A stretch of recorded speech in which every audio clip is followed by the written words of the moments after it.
The rain came down hard that Tuesday evening. Not the gentle kind that waters gardens, the angry kind. The kind that soaks through clothes in seconds and makes you wonder if the sky's trying to wash something away. Before we dive in, if this is your first time at Top Core American Storytelling, hit subscribe and turn on notifications so you never miss another powerful real-life story from Top Core. Tell us in the comment box the country you are watching it from, and share this video with someone who still believes truth always finds its way. Grace Mitchell sat hunched under the small overhang of the gardener's shed, trying to protect the only meal she'd eat that day. Her uniform, the black and white one that marked her as staff at the Carmichael estate, clung to her skin, heavy with rainwater. She tried to make it to the shed before the downpour started, but she'd been too slow, or maybe too tired to move fast anymore. In her lap sat a plastic container, the cheap kind you get at a gas station for $6.99. White rice, one piece of fried chicken, a small cup of watery coleslaw. It had cost her $7. $7 she couldn't really afford. But you can't work 18-hour days on an empty stomach. At least, that's what she told herself when the guilt came knocking. Because every dollar she spent on herself was a dollar that didn't go to Detroit, to the hospital, to Tamara. Grace's hands shook as she lifted the plastic fork to her mouth. The rain kept splattering into her food, but she didn't stop eating. She'd learned not to waste anything. Not anymore. Not since the diagnosis. Not since Marcus walked out. Not since her entire life became about one single goal: keep Tamara alive. 3 months. That's how long Grace had been at the Carmichael mansion. 92 days of waking up at 5 in the morning in the cramped basement room they called staff quarters. 92 days of scrubbing marble floors in 23 rooms that each cost more than her entire childhood home. 92 days of being invisible. She was 42 years old, but lately the mirror showed someone much older. The weight had fallen off her frame, 26 pounds in 3 months. Not from any diet plan, from skipping meals, from the kind of poverty that eats you from the inside out, leaving nothing but bones and willpower. The salary here was 3 times what she'd made in Detroit. 3 times. It was the only reason she'd left Tamara behind. Left her baby girl in a hospital bed 3 states away, fighting leukemia with everything her 8-year-old body could give. The treatments cost $12,000 a month. Insurance covered some. Not enough. Never enough. Grace had sent back $22,000 so far. She'd done the math 1,000 times. Just a little more. Just another few weeks. Then Tamara could start the new protocol, the one with the 40% better survival rate, the one that might actually save her daughter's life. She took another bite of chicken, rain dripping down her face, mixing with tears she didn't have time to cry. What Grace didn't know, what she couldn't have known, was that someone was watching her from the 3rd floor window of the mansion. Someone who was about to ask himself a question he'd been avoiding for 30 years. The other staff had made it clear she wasn't welcome in the basement kitchen. Not in so many words, never directly. That's not how it works. It started 2 weeks in. Grace would come down to heat up her food, and suddenly the space would get quiet. Conversations would stop. People would find reasons to leave. Then came the comments, small ones. "Oh, you're using the microwave again. Some of us have to eat too, you know. Maybe you could eat faster." Mrs. Hendricks, the head housekeeper, pulled her aside last week. Very professional, very polite. She suggested Grace might be more comfortable taking her meals elsewhere. "The staff kitchen gets crowded," she'd said, "and some people have mentioned that you tend to take a while. Maybe your quarters would be better, or outside when the weather's nice." The weather today was not nice. But Grace had learned the lesson. She wasn't wanted inside. So here she sat, rain pouring down, eating $7 gas station food while sitting 20 feet from a kitchen that could feed 50 people. She didn't complain, couldn't complain. She needed this job more than she needed her next breath. Grace finished her meal, closed the container, and wiped her face. She stood up slowly. Her knees hurt lately, probably from all the floor scrubbing, and prepared to go back inside, back to work, back to being invisible. But as she stepped out from under the overhang, something made her look up at the mansion, at the 3rd floor window where a light glowed warm against the dark sky. A shadow stood there, watching. Grace's heart jumped into her throat. She recognized that window. Mr. Carmichael's, the study, the billionaire himself. Had he seen her? Was she in trouble for being outside? For making the property look bad? She hurried toward the service entrance, head down, rain soaking her completely now. Inside that third-floor study, Victor Carmichael stood with a glass of scotch in his hand. 30-year-old Macallan, $3,000 a bottle, watching the woman disappear into the rain. And for the first time in 15 years, he felt something crack open in his chest, something that had been frozen solid since the day his son died. He reached for the phone. Victor Carmichael had everything a man could want. That's what Forbes magazine said when they put him on the cover for the fourth time. The Midas touch, how Victor Carmichael built an $8.4 billion empire. 3 homes, one in Greenwich, one in Malibu, one in the Hamptons. A private jet, cars that cost more than most people's houses. Carmichael Industries, his tech company, employed 14,000 people across 6 countries. He'd revolutionized cloud computing, changed entire industries, made more money in a single quarter than some nations' GDP. At 56 years old, Victor had won capitalism. He'd conquered the mountain. He stood at the peak, master of everything he surveyed. So why did he feel absolutely nothing? He stood at his study window, the scotch forgotten in his hand, watching the woman, Grace, the new maid, disappear into the rain. Something about the image wouldn't leave his mind. The way she'd hunched over that plastic container, protecting it from the rain like it was precious. The way her hands had shaken. The way she'd looked so small against the massive backdrop of his estate. Victor had 37 people working at this house alone. Housekeepers, groundskeepers, a chef, a driver, security, maintenance. He paid them. Well, he assumed he paid them well. His accountant handled that. He barely knew their names. They were part of the machinery that kept his life running smoothly, like the electrical wiring or the plumbing. Necessary. Invisible. He'd seen Grace before, of course, moving through the halls with her cleaning cart. Always early, always working. Mrs. Hendricks had mentioned her when she was hired. Hard worker, never complaints, very grateful for... But now, watching her eat in the rain like she had nowhere else to go, Victor felt something stir. A memory. Long buried. Dangerous. A hospital room. Antiseptic smell. A small body in the bed too big. Daniel. Victor shook his head, trying to clear the image. He didn't think about Daniel. Couldn't think about Daniel. That was the rule he'd lived by for 15 years. Lock it away. Build the empire. Never look back. But the woman in the rain had cracked something open. He picked up the phone and dialed the internal line to Mrs. Hendricks' office. She answered on the second ring. Yes, Mr. Carmichael? Why is the new maid eating outside in the rain? His voice came out clipped, businessman-like, the voice that had negotiated billion-dollar deals. There was a pause, a long one. I'm sorry, Mr. Carmichael, I'm not aware of anyone eating outside. The black woman, Grace, she's sitting by the gardener's shed in the pouring rain eating dinner out of a gas station container. Another pause. When Mrs. Hendricks spoke again, her voice carried a note of discomfort. Oh, well, sir, there's a policy. The staff aren't permitted to eat in the main house, of course. They can use the staff kitchen in the basement, but... She trailed off. But what? Well, sir, some of the other staff have complained. Victor's grip tightened on the phone. Complained about what? About Grace using the facilities. They say she takes too long, that she's always there when they want to use the kitchen. I spoke with her last week and suggested she might be more comfortable taking her meals in her quarters or outside when appropriate. I didn't mandate anything, sir. I simply offered alternatives.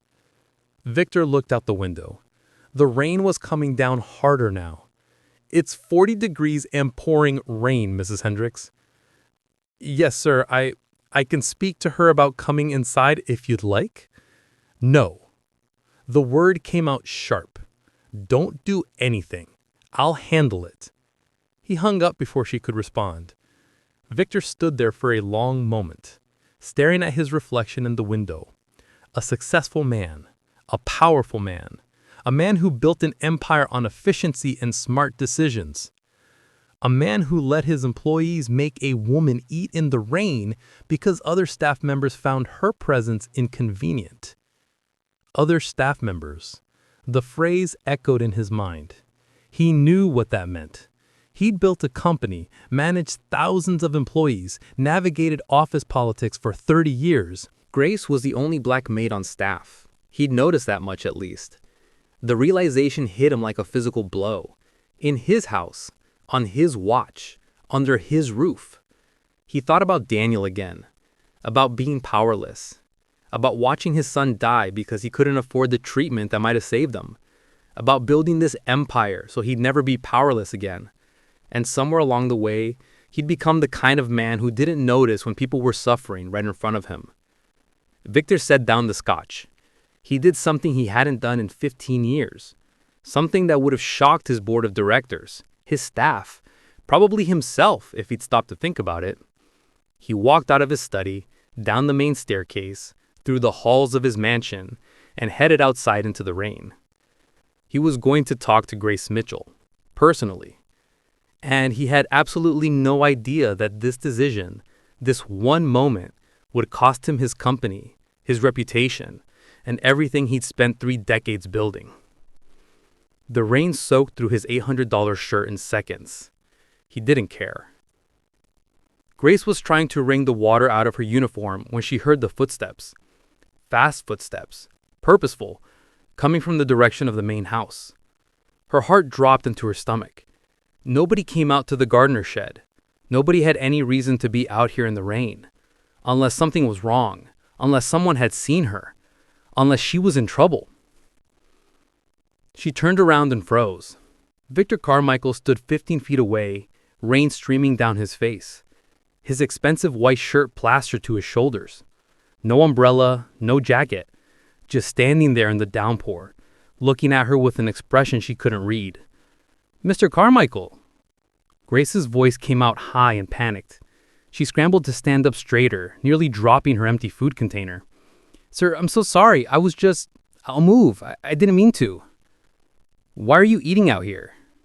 His voice wasn't angry. That was somehow worse. Grace knew what to do with anger. Anger had rules. You apologized, you made yourself small, you fixed the problem. But his voice was something else. Curious, almost confused. Grace swallowed hard, her mind racing through possible answers. What was the right thing to say? What wouldn't get her fired? "I didn't want to be in anyone's way, sir." Victor took a step closer. Rain poured between them. In anyone's way? There are 23 rooms in this house. Grace looked down at her feet. The shame burned hotter than the cold rain. How do you explain to a billionaire that his staff had made it clear you weren't welcome? That they'd found ways to let you know you didn't belong without ever seeing it directly? That you'd learned to make yourself invisible because it was safer than fighting back? "Mrs. Hendricks said it would be better if I took my meals away from the main facilities. Some of the other staff need to use the kitchen, and I understand, sir. I really do.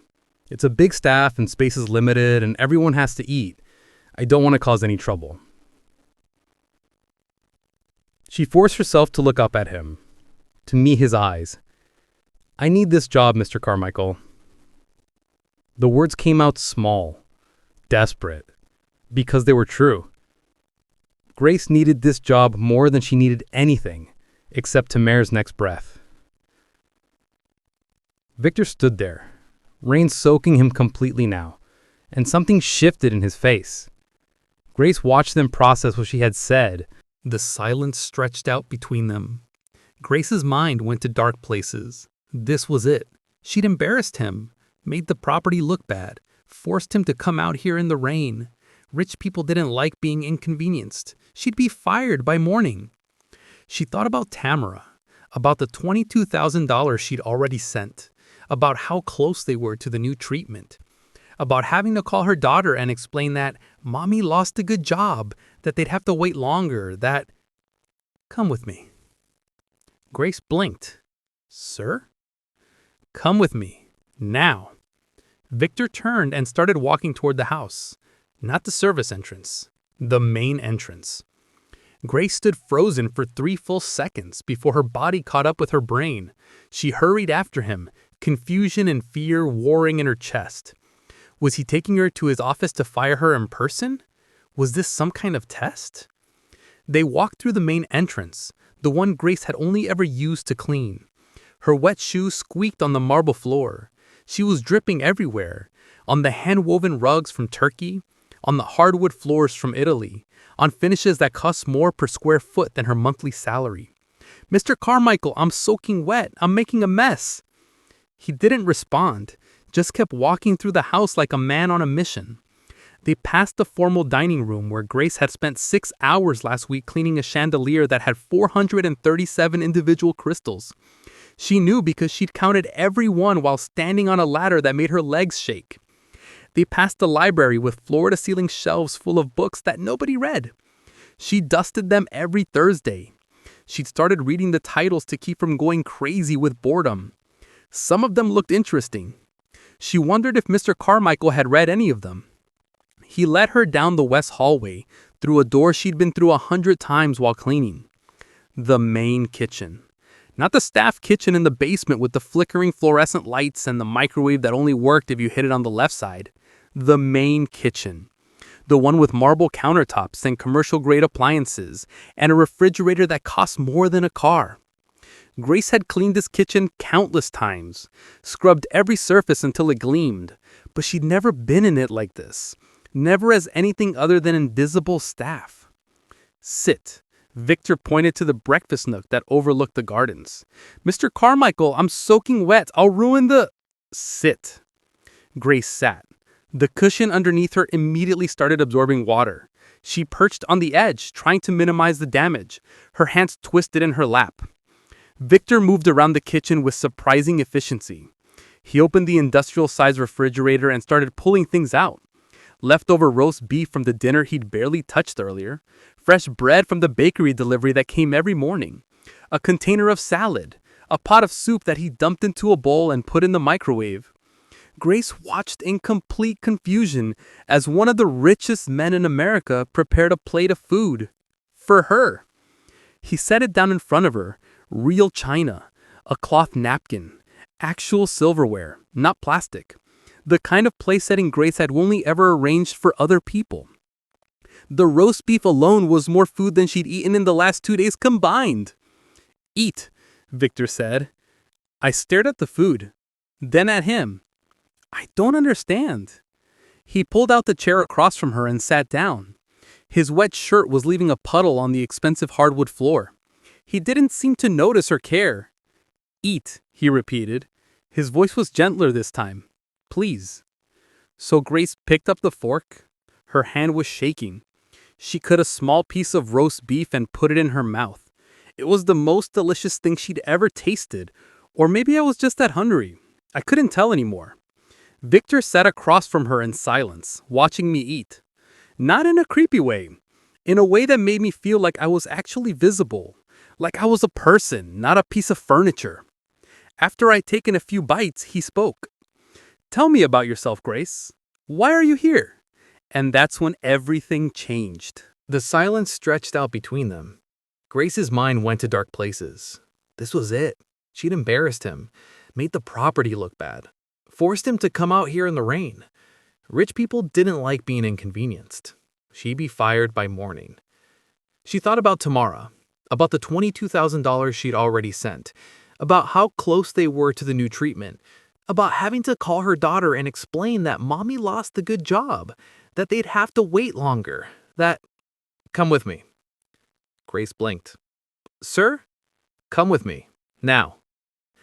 Victor turned and started walking toward the house. Not the service entrance, the main entrance. Grace stood frozen for 3 full seconds before her body caught up with her brain. She hurried after him, confusion and fear warring in her chest. Was he taking her to his office to fire her in person?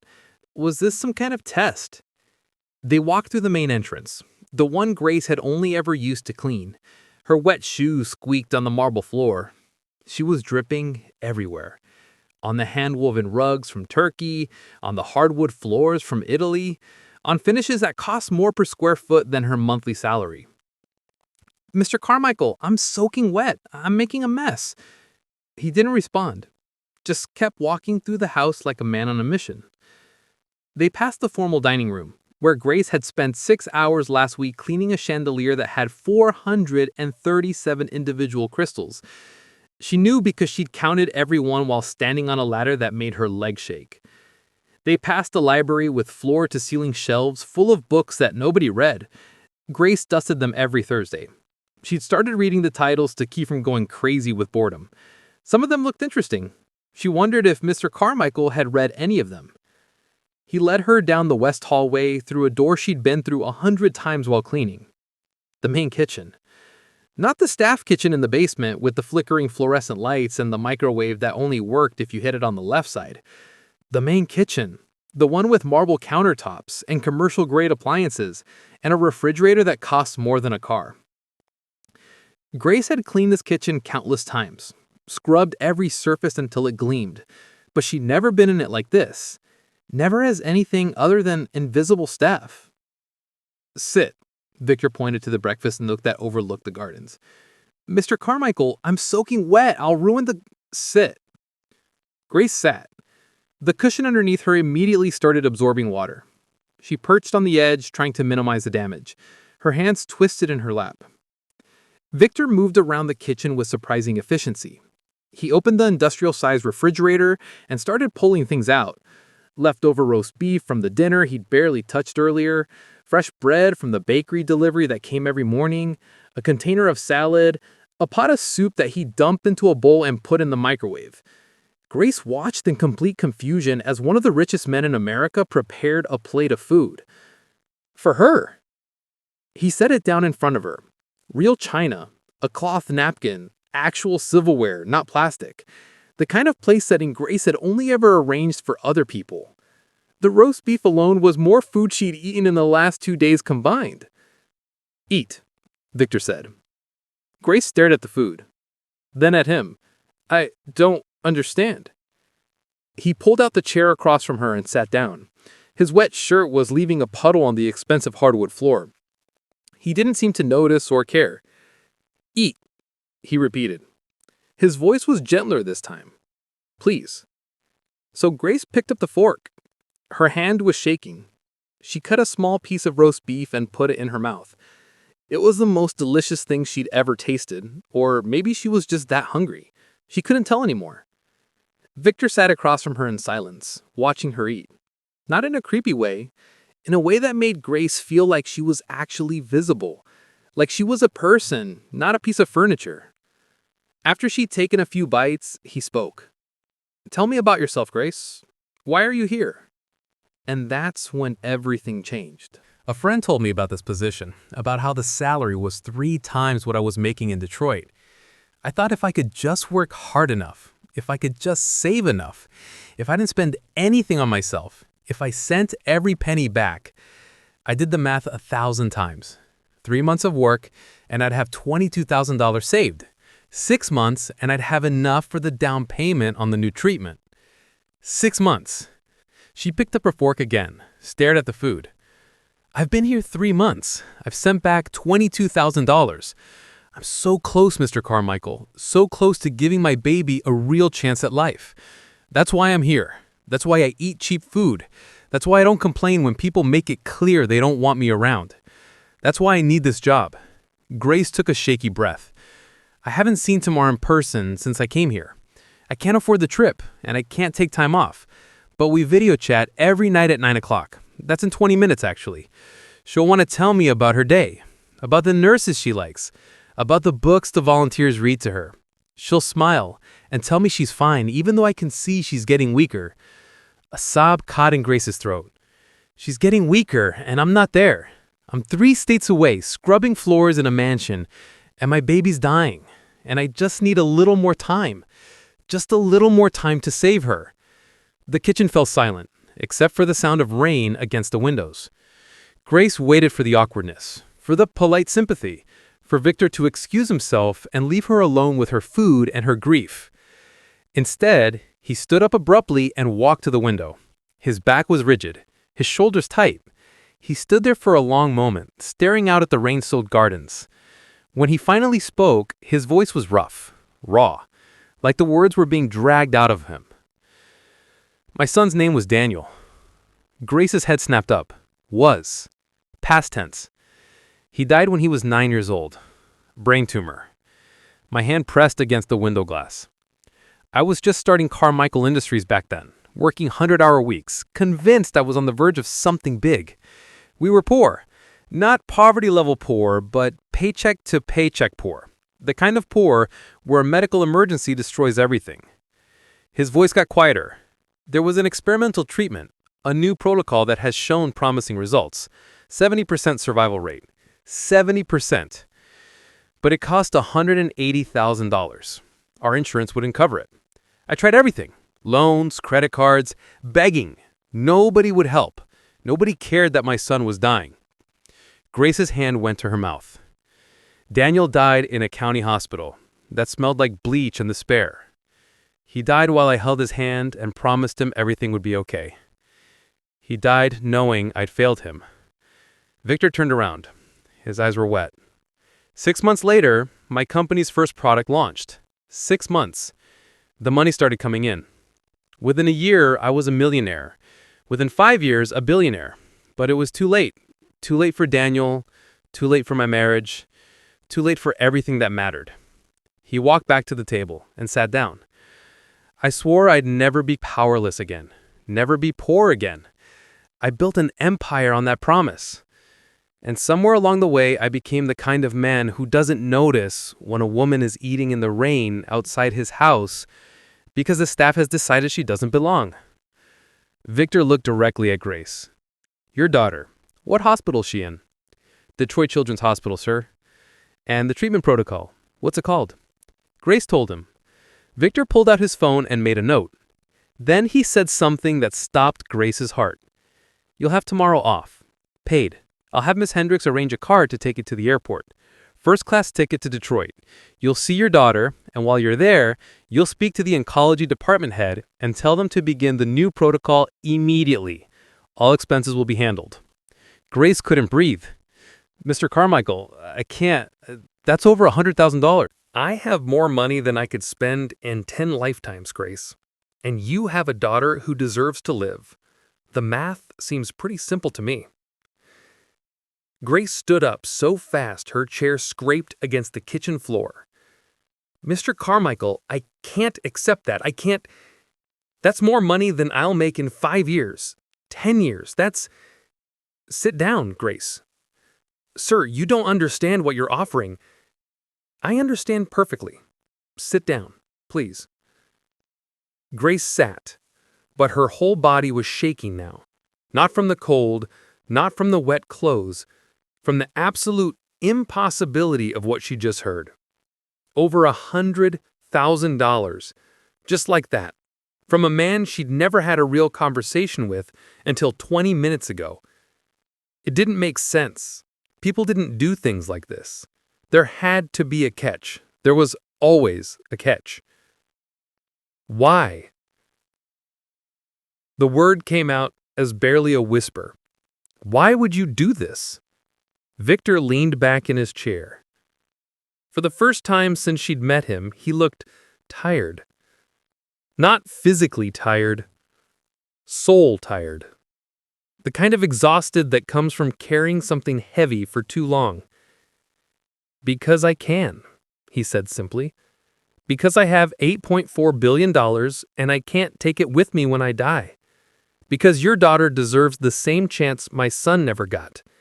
Because maybe if I help Camera, it'll mean Daniel's death wasn't completely meaningless. His voice cracked on his son's name. But mostly because 30 years ago, I was you. I was the parent sitting in a hospital room watching my child die, knowing there was a treatment that could save him and not being able to afford it. Nobody helped me. Nobody cared. And I've spent 30 decades building an empire, surrounding myself with expensive things, and I haven't thought about that pain once. Not really. I buried it, built walls around it, pretended it never happened. Victor looked at her, really looked at her. Then tonight, I saw you eating in the rain and something broke open. Or maybe something finally got fixed? I don't know which, but I know this. I have the power to save your daughter's life. So I'm going to do it. It's that simple. Tears streamed down Grace's face. She couldn't stop them. Didn't try. How do I ever repay you? You don't. You take care of Tamra. You watch her grow up. You see her transform into something beautiful, like those butterflies she loves. That's all I want. Grace put her head in her hands and sobbed. Real sobs. The kind that come from the deepest part of you, where hope had been locked away for so long you forgot what it felt like. Victor sat quietly, letting her cry. After a few minutes, he stood and got her a glass of water, set it down in front of her without a word. When Grace finally got control of herself, she wiped her face with the napkin and looked up at him. I don't understand you. Everyone told me you were this ruthless businessman, that you fired people without blinking, that you cared more about profit margins than people. That's what they say about you in the news. Victor smiled, but it was a sad smile. They're right. That's exactly who I've been for 30 years. Cold, efficient, ruthless. I turned myself into a machine because machines don't feel pain. Machines don't grieve. Machines don't fail their dying children. He sat back down. My wife Catherine blamed me for Daniel's death. She never said it directly, but I saw it in her eyes every day.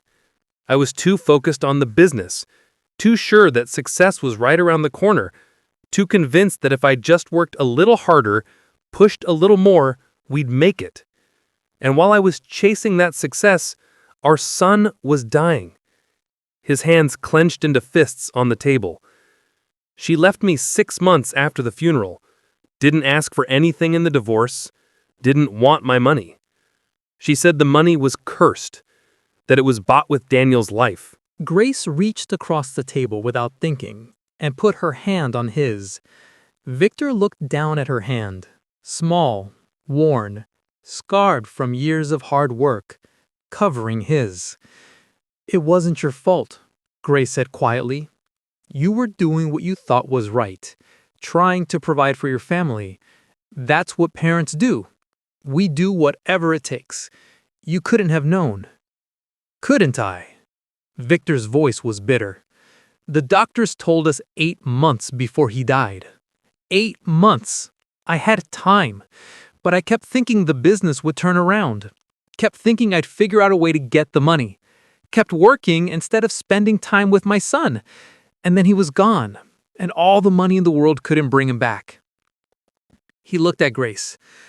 You left your daughter to come here, to work 18-hour days for a man you'd never met. You eat cheap food and skip meals and send every penny back to Detroit. You sacrifice everything. That's love. That's what a parent does. I told myself I was doing that too. But I was lying. I was building something for my ego, my pride, my need to prove I was worth something. Grace shook her head. You were grieving. You were doing what you needed to do to survive. We all survive differently. They sat in silence for a moment. The rain had slowed to a gentle patter against the windows. Can I ask you something? Victor said. Of course. Your husband, Marcus, do you still love him? Grace pulled her hand back. The question caught her off guard. I don't know, she said honestly. I'm so angry at him. He abandoned us when we needed him most. Left me to fight this battle alone. Left Tamara to wonder why Daddy doesn't visit. What kind of man does that? A scared one. A broken one. Someone who couldn't face the pain. That doesn't make it okay. No, it doesn't. But maybe it makes it human. Grace thought about Marcus. About the man she'd married 12 years ago. The man who'd cried when Tamara was born. Who taught their daughter to ride a bike. who'd made pancakes every Sunday morning in the shape of animals. That man had disappeared the day the doctor said the word leukemia. He called me last week, first time in 5 months. He wanted to know how Tamara was doing. I told him she was getting worse, that we needed money for a new treatment. You know what he said? Wait. He said he just started a new job, that he was getting back on his feet, that he'd send money when he could. Then he hung up. I haven't heard from him since. Grace's voice hardened. So no, I don't love him anymore. I don't think I even know him anymore. The man I married would have burned down the world to save our daughter. This stranger who calls occasionally and makes empty promises? I don't know who that is. Victor nodded slowly.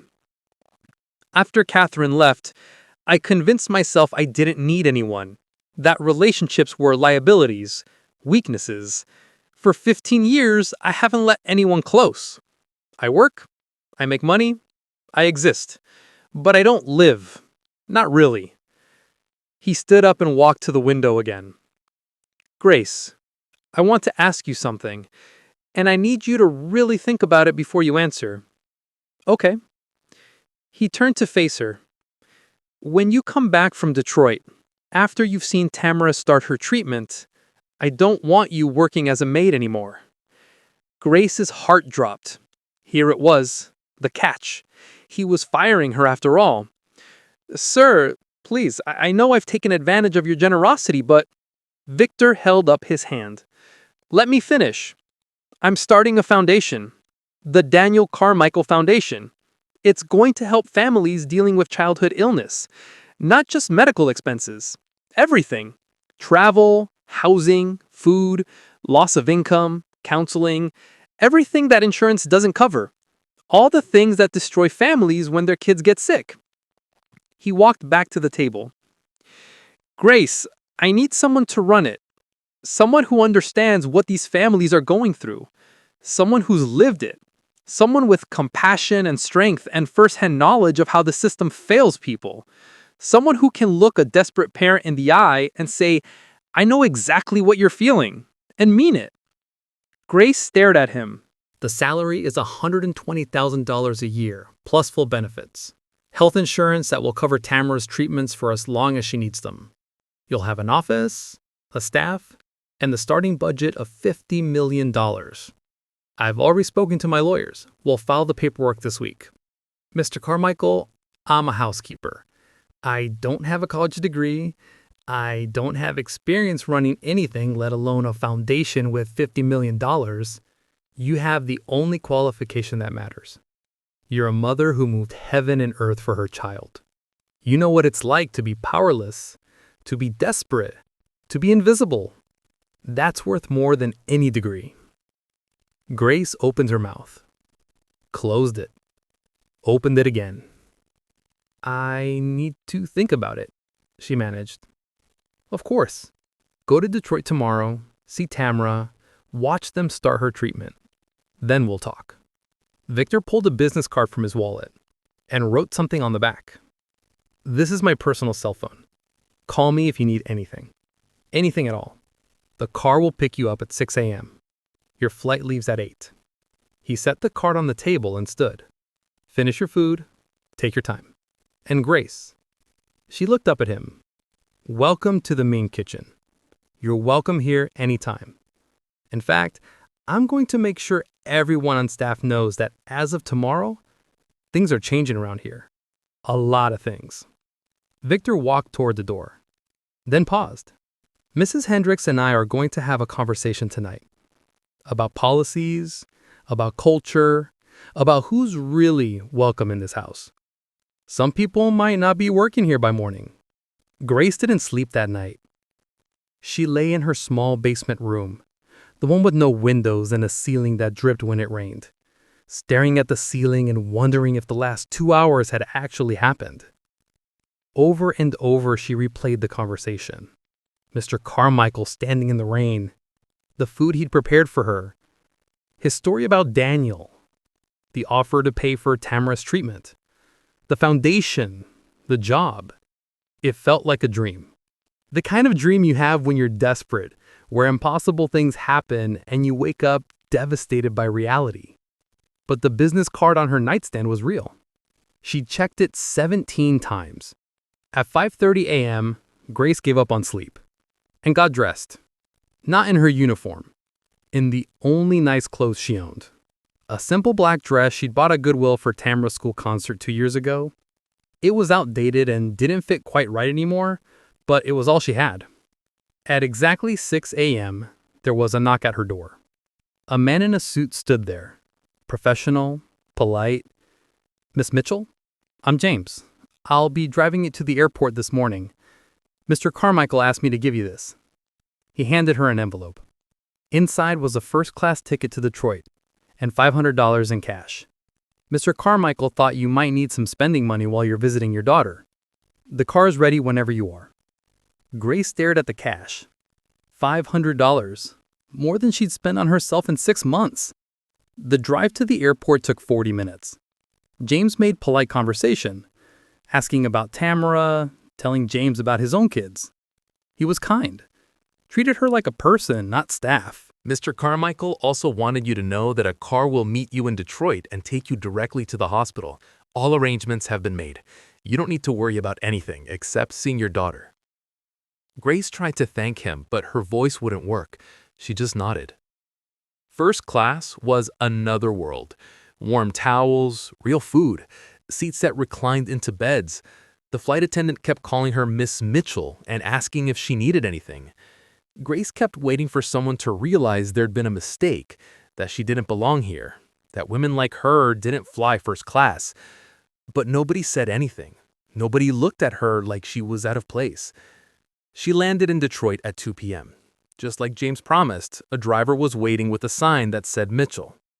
The drive to Children's Hospital took 30 minutes. 30 minutes of Grace's heart pounding so hard, she thought it might break through her ribs. She hadn't seen Tamara in person in 3 months. 3 months, the longest they'd ever been apart. The driver pulled up to the main entrance. "Mr. Carmichael called ahead. They're expecting you at the 4th floor oncology wing, room 407. Grace walked through the hospital on autopilot, past the gift shop, past the cafeteria, past the families with their scared eyes and tired faces. She knew those faces. She'd worn that face. 4th floor, oncology wing. The smell hit her first, antiseptic and fear. Room 407 was at the end of the hall. Grace stood outside the door for a full minute trying to prepare herself, trying to be strong for tomorrow, trying not to fall apart. She pushed the door open. The bed was empty. For one terrible, heart-stopping moment, Grace thought the worst, thought she was too late, thought, "Miss Mitchell?" A nurse appeared in the doorway, young, smiling. "Oh good, you're here. We've been expecting you. Tomorrow's down in radiology right now. They're running baseline scans before the new treatment protocol starts. Didn't Dr. Okonkwo call you?" Grace's knees went weak. "I was on a plane." The nurse's smile got wider. "Well, I probably shouldn't say too much before the doctor talks to you, but everyone's really excited about this new protocol. The success rates are incredible, and since all the financial aspects were handled..." "Miss Mitchell, are you okay? You look pale. Here, sit down." Grace sat in the chair next to Tamara's empty bed, the bed where her daughter had been fighting for her life, where she'd been getting weaker while Grace scrubbed floors 3 states away. "The financial aspects were handled," Grace repeated. "Oh yes, Mr. Carmichael's office called this morning, set everything up. The new protocol, additional treatments, everything. The administrator can go over all the details with you. But basically, you don't have to worry about costs anymore. Your daughter's going to get the best care available." The nurse patted Grace's shoulder. "I'll let Dr. Okonkwo know you're here. Tomorrow should be back from radiology in about 20 minutes. I'm sure she'll be so excited to see you. She talks about you constantly. 'My mama's working hard so I can get better.' That's what she tells everyone." The nurse left. Wait a moment. If this is your first time in Top Core American Storytelling, hit subscribe and turn on notifications so you never miss another powerful real-life story. From Top Core, tell us in the comment box the country you're watching it from. Share this video with someone who still believes truth always finds its way. Grace sat alone in room 407 and finally let herself fall apart. She cried for 3 months of separation, for 5 months before that of watching Tamara get sicker, for the year before that of hospital visits and bad news and impossible choices, for her failed marriage, for her lost life, for every meal skipped and every floor scrubbed, and every night spent calculating expenses that never added up. But mostly she cried from relief, from hope, from the impossible gift of a 23 minutes later, Grace was watching the clock. She heard voices in the hallway. And then the technician said I did such a good job staying still that I get to pick a prize from the treasure box. And I'm thinking maybe the purple bracelet because purple is... Mama! Tamara appeared in the doorway in the wheelchair, a hospital volunteer pushing her. She looked so small, so thin. Her head was wrapped in a colorful scarf covering where her hair had fallen out. Dark circles under her eyes, an IV port in her arm. But when she saw Grace, her whole face lit up like the sun. Mama! Mama! Grace crossed the room in 3 steps and dropped to her knees, pulling Tamara into her arms. Her garter felt fragile, like bird bones, like something precious that might break. Baby, oh baby, I'm here. Mama's here. You came. You really came. I thought maybe you couldn't get time off work. Nothing could keep me away. Nothing. They held each other and cried and laughed and talked over each other. The volunteer quietly left, pulling the door closed behind her. Grace pulled back to look at Tamara's face, to memorize every detail. The way her eyes crinkled when she smiled, the dimple in her left cheek, the small scar on her forehead from falling off the swings when she was 5. You look beautiful, I whispered. Mama, I look like a sick kid. You look like the strongest, bravest person I've ever known. Tamara's smile wavered. Mama, the nurses said something about a new treatment. Is that true? Are we really going to try the immunotherapy? Yes, baby. We're really going to try it. Starting tomorrow. But how? I thought we didn't have enough money. I thought someone helped us. A good person. A really good person. Like an angel. Grace thought about Victor Carmichael standing in the rain, about his dead son, about his pain transformed into purpose. Yeah, she said softly, like an angel. That night, after Tamara had fallen asleep, exhausted from excitement and the day's tests, Grace's phone rang. Victor's name appeared on the screen. She stepped into the hallway to answer. How is she? She's... Grace's voice broke. She's beautiful, thin and tired and so brave it breaks my heart. But she's going to fight now. She's going to have a real chance. Good. A pause. And you? How are you holding up? Mr. Carmichael, I don't have words. I don't know how to thank you. You've given me my daughter's life back. How do you thank someone for that? You already did. By being a mother who never gave up. By sacrificing everything for her child. That's all the thanks I need. Grace wiped her eyes. The foundation you mentioned, the job, were you serious about that? Completely serious. Then I don't need to think about it. My answer is yes, 1,000 times yes. He could hear the smile in his voice. Good. We'll talk details when you get back. For now, just be with Tamara. Watch them start her treatment. Be there. Mr. Carmichael, can I ask you something? Of course. Why are you really doing this? And don't say because you can. There's more to it than that. A long silence on the other end of the line. When Victor finally spoke, his voice was raw, honest. Because for 30 years, I've been building an empire and wondering what it was all for. I had everything and felt nothing. Then I saw you in the rain. And for the first time since Daniel died, I felt something crack open in my chest. Like Maybe there was still a heart in there after all. Like maybe it wasn't too late to become someone my son would have been proud of. He took a shaky breath. You didn't just save your daughter tonight, Grace. You saved me too. You reminded me what it means to be human, to see people, to care about something beyond profit margins and stock prices. That's a gift I can never repay. Grace pressed her hand against the hospital wall, overcome. Get some rest, Victor said. And Grace, tell Tamara I said hello. Tell her she's going to beat this thing. Tell her Danny's watching over her. I will. Grace hung up and stood in the hallway for a long moment, processing everything. Then she went back into room 407, climbed into the small bed next to her sleeping daughter, and held her close. For the first time in over a year, Grace Mitchell let herself believe in miracles. What she didn't know was that back in Greenwich, Victor Carmichael was about to start a revolution that would change everything. Victor Carmichael didn't sleep either. After hanging up of Grace, he sat in his study with a glass of scotch he didn't drink and made a list. A very specific list. At the top, people who made Grace eat in the rain. He'd spent 30 decades building companies, negotiating deals, reading people. He knew exactly how workplace discrimination worked. It was never one person. It was a culture, a system, a silent agreement among people who benefited from keeping others down.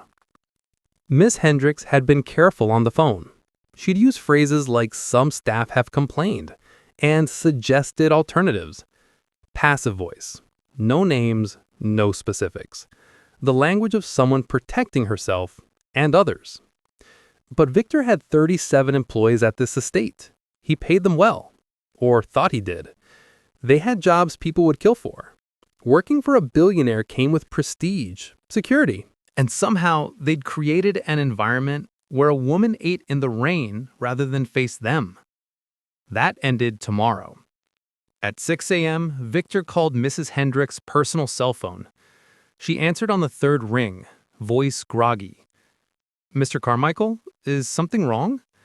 Staff meeting, main drawing room, 8 a.m. Everyone, and I mean everyone. Groundskeepers, housekeepers, kitchen staff, drivers, security. If they work at this house, they need to be there. Sir, it's Saturday. Some staff have the date.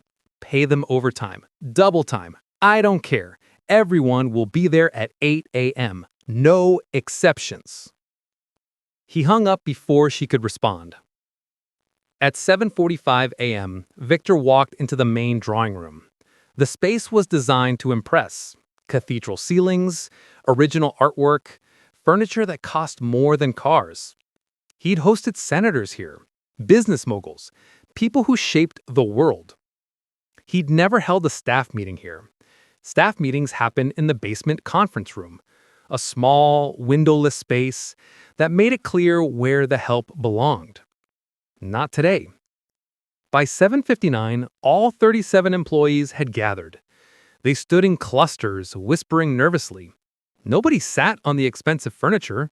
That wasn't for them. Mrs. Hendricks stood near the front, her face carefully neutral. 12 years as estate manager had taught her how to handle awkward situations, but Victor could see the tension in her shoulders. At exactly 8 a.m., Victor walked to the front of the room.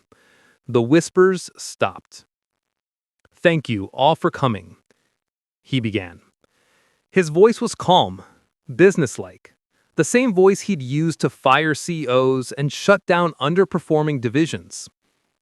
"I've been thinking about how this household operates, about the culture we've created here, and they've realized I've been running it like a business, efficiently perhaps, but without humanity." He paused, letting that sink in. That changes today.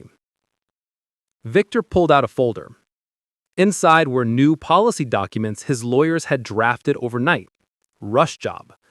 Cost him a fortune in emergency fees. Worth every penny. Effective immediately, all staff will receive a 40% salary increase. Shocked murmurs ripped. Health insurance will now be comprehensive, covering your families, not just emergency care. Everything. Dental, vision, mental health, prescriptions.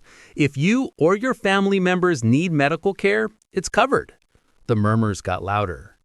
You'll have 2 weeks paid vacation annually, plus 5 personal days, plus sick leave that doesn't count against your other time off, because people get sick, people have emergencies, and you shouldn't have to choose between your health and your paycheck. Mrs. Hendricks' eyes went wide. The basement staff quarters will be converted to storage. Any live-in staff will be housed in the guest wing, in actual bedrooms, with windows, with private bathrooms, like human beings instead of furniture. Victor set down the folder. These are the policy changes, but policies don't matter if the culture is rotten. So let's talk about culture. His voice got harder. Yesterday evening, I discovered that one of our employees, Grace Mitchell, was eating her dinner outside in the rain, in 40-degree weather, sitting by the gardener's shed like she had nowhere else to go. You could have heard a pin drop. When I asked why, I learned that she'd been told it would be better if she ate away from the staff kitchen, that other employees had complained, that she was taking too long, that she made people uncomfortable. Victor's eyes swept the room, landing on faces that suddenly wouldn't meet his gaze. Let me be crystal clear about something. This house, my house, will be a place of dignity for everyone who works here. Everyone. I don't care about your race, your background, your religion, your politics, or anything else. If you work hard and treat people with respect, you belong here. He took a step forward. But if you have a problem with someone because of who they are instead of what they do, you can collect your final paycheck today. I will fire every single person in this room and start over before I allow discrimination under my roof. The silence was deafening. Mrs. Hendricks. The estate manager flinched. Yes, sir? Who complained about Grace? Her face went pale. Sir, I don't think it's appropriate to. Who complained about Grace? Mrs. Hendricks looked like she wanted to disappear into the floor. Victor had given her an impossible choice: protect the staff she'd worked with for years or protect her job. She chose survival. Rebecca and Jennifer from housekeeping, she said quietly, and Tom is from groundskeeping. Victor's gaze swept the room until he found them. 2 middle-aged white women standing together near the back, a younger white man off to the side. They knew. He could see it in their faces. Rebecca, Jennifer, Thomas, step forward. Nobody moved. Meow. Slowly, the 3 of them came to the front of the room. Rebecca looked defiant. Jennifer looked scared. Thomas looked at his shoes. Did you complain about Grace Mitchell using the staff kitchen? Victor asked. Rebecca lifted her chin. We didn't complain. We just mentioned that she was always there during our breaks, that it was crowded. We have a right to use the facilities too. The staff kitchen is 15 by 20 feet. There are 6 seats. Grace is 1 person. How exactly was she preventing you from eating? Rebecca's jaw tightened. She just took up space, made it uncomfortable. Uncomfortable how? She'd sit there for 30, 40 minutes, just sitting, staring at her phone. Victor's voice dropped to ice. She was video chatting with her 8-year-old daughter who has cancer. Her daughter who's in a hospital 3 states away. She was spending time with her dying child, and you found that weird. Rebecca's face flushed red. Did it occur to you that maybe Grace was taking a long time because it was the only moment of peace she had all day?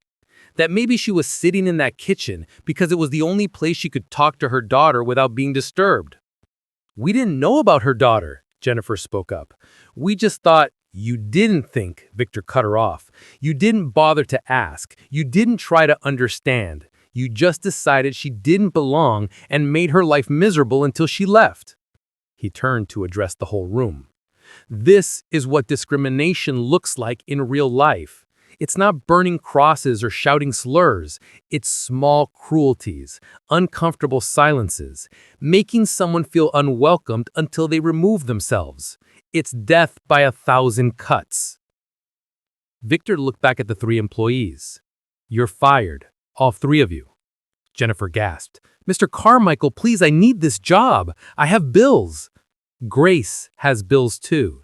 She has a daughter dying of cancer. She was eating $7 gas station food in the rain because you made her feel like she didn't deserve to eat inside. And you're asking me for sympathy?" "But we didn't know about her daughter," Rebecca protested. "We never said that. You created an environment where that was her only option. You made it clear she wasn't welcome.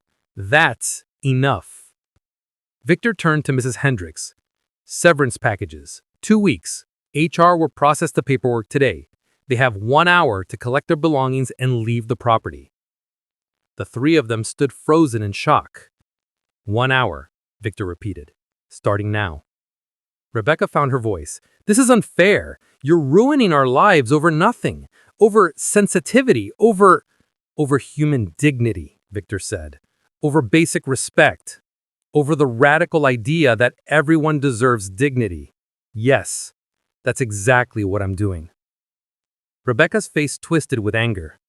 "You want to know the truth? Fine. She didn't fit in. She wasn't like us. She was always talking about her daughter, always on her phone, always looked like she was about to cry. It was depressing. We work hard too. We deserve a break without someone's misery bringing us down." The room went dead silent. Victor took a step closer to Rebecca. When he spoke, his voice was quiet, dangerous. "My son died when he was 9 years old. I spent the last 30 years avoiding my grief, burying it under work and money and success. I became exactly the kind of person you are, someone who couldn't stand to see other people's pain because it reminded me of my own, someone who valued comfort over compassion, and it made me miserable. It made me empty. It made me the kind of man who didn't notice when someone was suffering right in front of him. So yes, I'm firing you.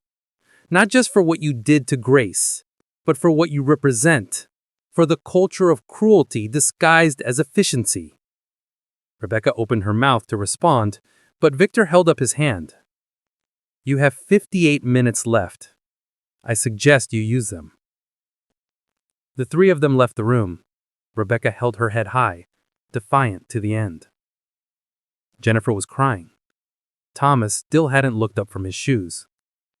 Victor turned to the remaining staff. 34 people now. 34 sets of eyes staring at him with a mixture of fear and shock. Anyone else have issues with the new direction? Silence. Anyone else have complaints about any employee that are based on anything other than their actual work performance? More silence. Then slowly, a hand went up in the back. A young woman from the kitchen staff. Maria, Victor remembered. She'd been here about 6 months. I just wanted to say thank you for what you're doing. It's really good. Really right. And I'm sorry we didn't speak up for Grace. We saw what was happening, and we stayed quiet. That makes us part of the problem, too. Several other staff members nodded. An older man, Robert, one of the groundskeepers, cleared his throat. Mr. Carmichael, I've worked for you for 8 years.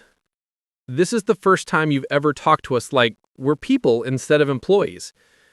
I appreciate the policy changes, but I appreciate this even more. Knowing you care about what kind of place this is. Victor felt something tighten in his chest. I should have done this years ago. I should have paid attention. Should have cared. That's on me. But from today forward, this house operates differently. You're not just employees. You're people with families and struggles and lives that matter.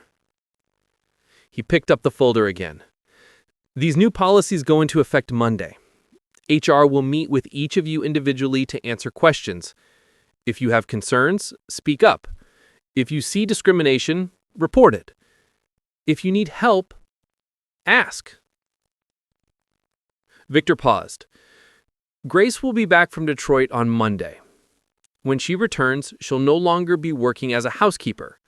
She's going to be running a new charitable foundation I'm starting, the Daniel Carmichael Foundation.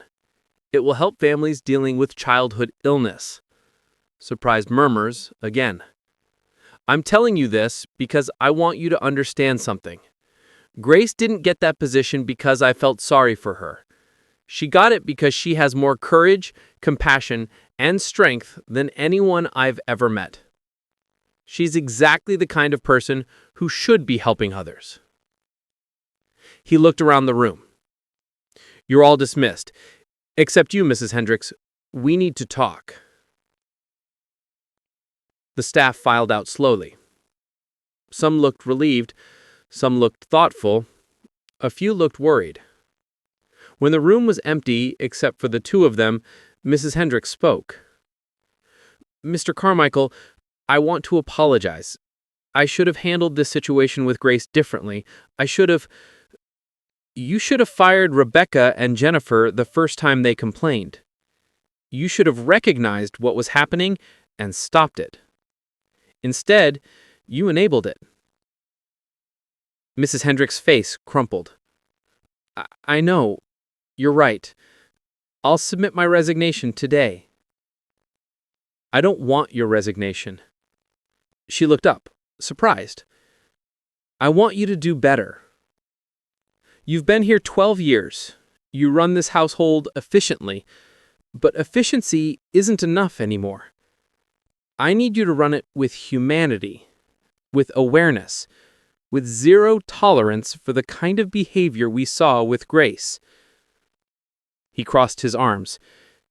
Can you do that? Mrs. Hendricks straightened her shoulders. Yes, sir, I can. I will. Good, because if anything like this happens again, you'll be gone. Understood. Understood. One more thing. I want you to personally oversee the renovation of the staff kitchen. Make it bigger, better, a place people actually want to be. And I want a written policy distributed to all staff. Everyone is welcome in all staff spaces. No exceptions, no exclusions, no making people feel unwelcome. I'll have it done by Monday. Victor nodded. That's all. Mrs. Hendricks turned to leave, then paused at the door. Mr. Carmichael, may I say something? Go ahead. I've worked for a lot of wealthy people in my career. Most of them don't see the staff at all. They certainly don't care what happens below stairs. What you did today, it matters. It makes me want to be better at my job. Not just efficient, better. She left before Victor could respond. He stood alone in the drawing room, looking at the empty space where 37 people had been standing, where he'd just fired 3 of them, where he'd promised the others dignity and respect. His phone buzzed. A text from his CFO, Richard. Board meeting Monday at 9 a.m. They want to discuss your recent activities. Call me. Victor stared at the text. He knew what this meant. Word was getting out. The billionaire who was suddenly acting like he had a conscience, who was throwing money at a charitable foundation, who was making waves. The board wouldn't like it. The shareholders wouldn't like it. They'd see it as a distraction, a liability. They might try to remove him. Victor looked around the drawing room, at the expensive furniture and the priceless art and the cathedral ceilings, at all the trappings of success he'd spent 30 years accumulating.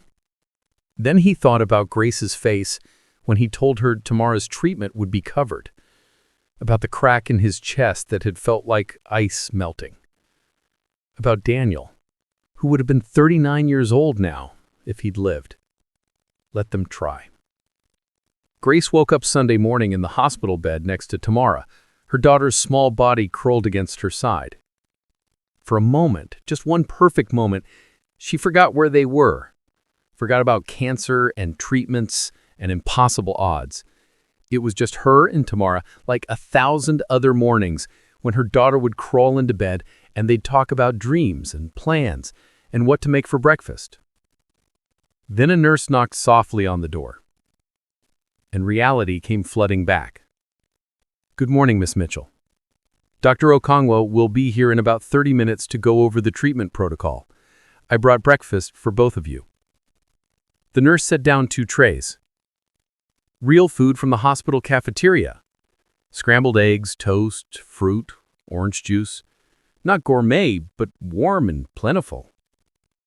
I couldn't remember the last time someone had brought me breakfast. Tamara stirred awake, her eyes opening slowly. "Mama, you're still here. I thought maybe I dreamed you." "I'm still here, baby. I'm not going anywhere." They ate together, Tamara chattering about the nurses and the therapy dogs it visited on Tuesdays, and a boy down the hall named Christopher, who had the same kind of leukemia but was getting better. "Maybe I'll get better like Christopher," Tamara said, her voice hopeful and heartbreaking at the same time. "You will, baby. You're going to beat this thing." At 9:15, Dr. Okonkwo arrived. She was a tall woman with kind eyes and salt and pepper hair pulled back in a bun. She'd been Tamara's oncologist since the diagnosis. Grace had spoken to her dozens of times on the phone, but seeing her in person felt different, more real. "Miss Mitchell, it's good to finally meet you face to face." Dr. Okonkwo shook her hand. "And Tamara, how are we feeling this morning?" "Good. Mama's here and we had eggs and I'm ready for the new medicine that's going to make me all better." Dr. Okonkwo smiled, but Grace saw the careful guardedness in her expression. The look doctors get when they want to give hope but can't make promises. "Can we talk outside for a moment?" Dr. Okonkwo asked Grace. They stepped into the hallway, leaving Tamara watching cartoons. "I want to be straight with you," the doctor began. "This new protocol is promising, very promising. The remission rates are significantly better than the standard treatment, but it's not a guarantee, and it's going to be hard on Tamara. Harder than what she's been through already." Grace nodded, her stomach tight. "How hard?" "The immunotherapy works by essentially reprogramming her immune system to attack the cancer cells. But in the process, her immune system attacks everything. She'll be extremely vulnerable to infection. She'll likely experience high fevers, severe fatigue, nausea, pain. We'll manage the symptoms as best we can, but I won't lie to you, the next few weeks are going to be brutal. But it could save her life." "Yes, it could save her life." Grace looked through the window at Tamara, laughing at something on the television. So small, so brave, so completely unaware of the battle her body was about to fight. "When do we start?" "Today. We'll administer the first infusion this afternoon. I'll need you to sign consent forms. And Miss Mitchell, I need to know, are you able to stay? The first 72 hours are critical. If there's going to be a severe reaction, it typically happens in that window. It would be better if you were here." Grace thought about the estate, about her job that no longer existed in the same way, about Victor's promise that she didn't have to worry. "I can stay, however long she needs me." Dr. Okonkwo squeezed her shoulder. "Good, let me get the paperwork." The consent forms were terrifying. Pages and pages of potential side effects, organ damage, neurological problems, seizures, death. Grace signed them all with shaking hands. At 2 p.m., they started the infusion. Tamara was nervous but trying to be brave. "Does it hurt?" she asked a nurse setting up the IV. "You might feel a little pinch when I access your port, but the medicine itself doesn't hurt going in. Some kids say it makes them feel warm or tingly." The nurse smiled. "Sure, honey, like magic." Grace held Tamara's hand as the clear liquid started flowing through the tube into her daughter's body. Millions of dollars of research and science and hope, all in that one bag of fluid. "Mama, will you tell me a story?" Grace had been telling Tamara stories since she was a baby, made-up tales about brave princesses and magical creatures and adventures in faraway lands. She'd run out of new stories months ago, but Tamara never got tired of hearing the old ones. "Which one do you want?" "The butterfly one." Of course, Tamara's favorite. Grace settled into the chair next to the bed and began. "Once upon a time, there was a little caterpillar who lived in a beautiful garden. She was small and plain, and all the other insects seemed so much more special than her. The ladybugs had their pretty spots. The fireflies could light up the night. The dragonflies could fly so fast and far. Tamara closed her eyes, smiling. The little caterpillar felt invisible, like nobody saw her, like she didn't matter. But then one day, she started to feel strange. Her body told her it was time for a change, a transformation. So she found a quiet branch and built herself a cocoon. Grace's voice caught, but she pushed through. Inside that cocoon, everything the caterpillar had been broke down, completely broke down. It was dark and scary and painful. She couldn't see what was happening, couldn't understand why everything hurt. But slowly, cell by cell, she was becoming something new. A single tear rolled down Grace's cheek. And when she finally emerged, she wasn't a plain little caterpillar anymore. She was a butterfly, beautiful and strong and capable of flying higher than she'd ever dreamed. The hard part, the breaking down, that was what made the transformation possible. Tamara opened her eyes. Mama, am I like the caterpillar? Is the medicine my cocoon? Grace couldn't speak, just nodded. Then I'm going to be a butterfly, Tamara said with absolute certainty. I'm going to transform into something beautiful.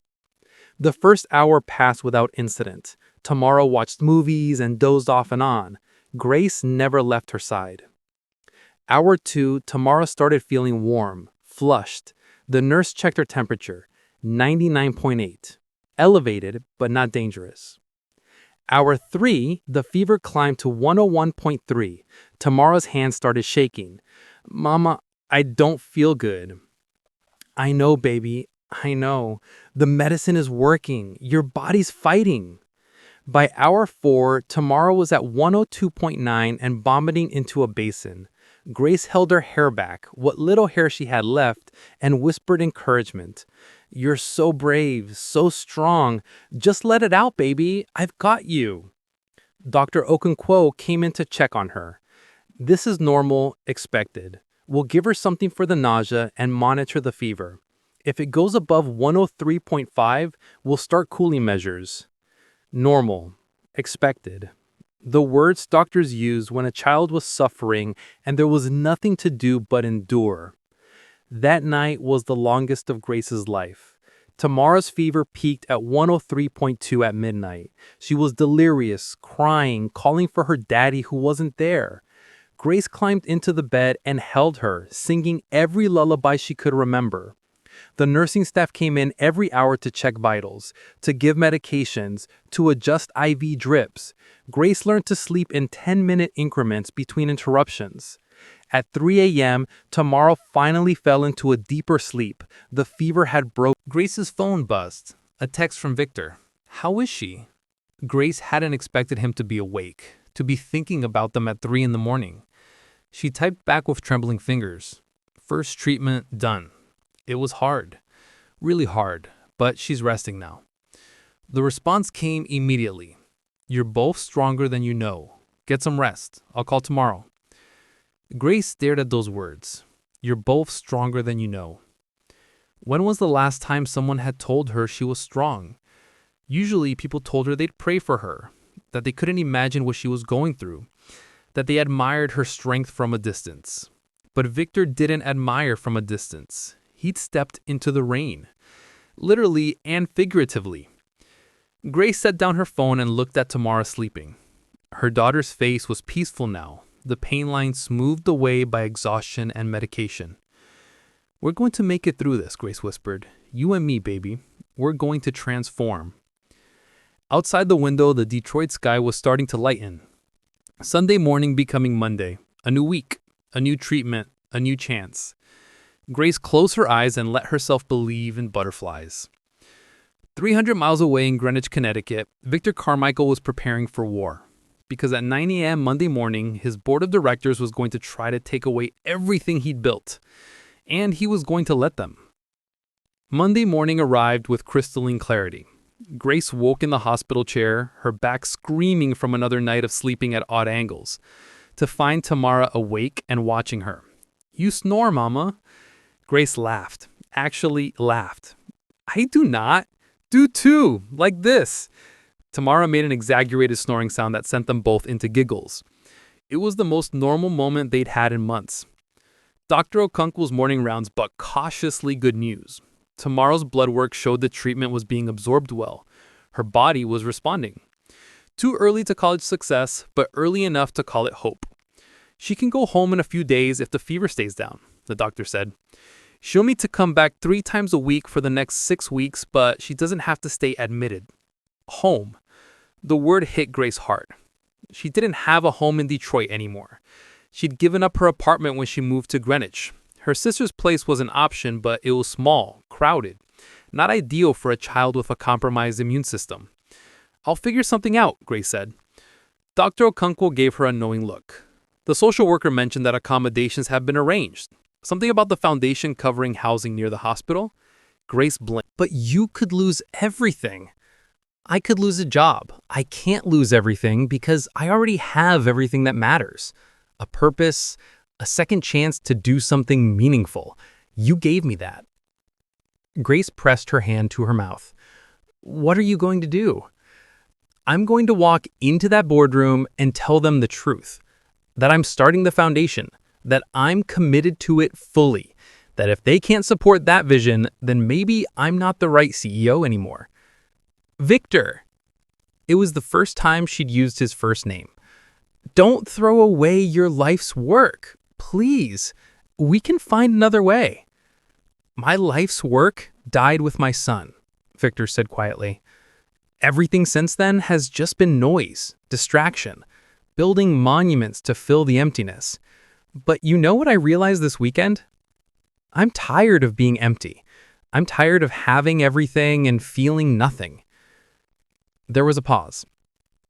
I have to go. The meeting starts in 20 minutes. But Grace, whatever happens today, I want you to know something. Taking that phone call from you, walking out into the rain, meeting you, meeting Tamara through your stories about her, it's the best decision I've made in 30 years. Victor, wait!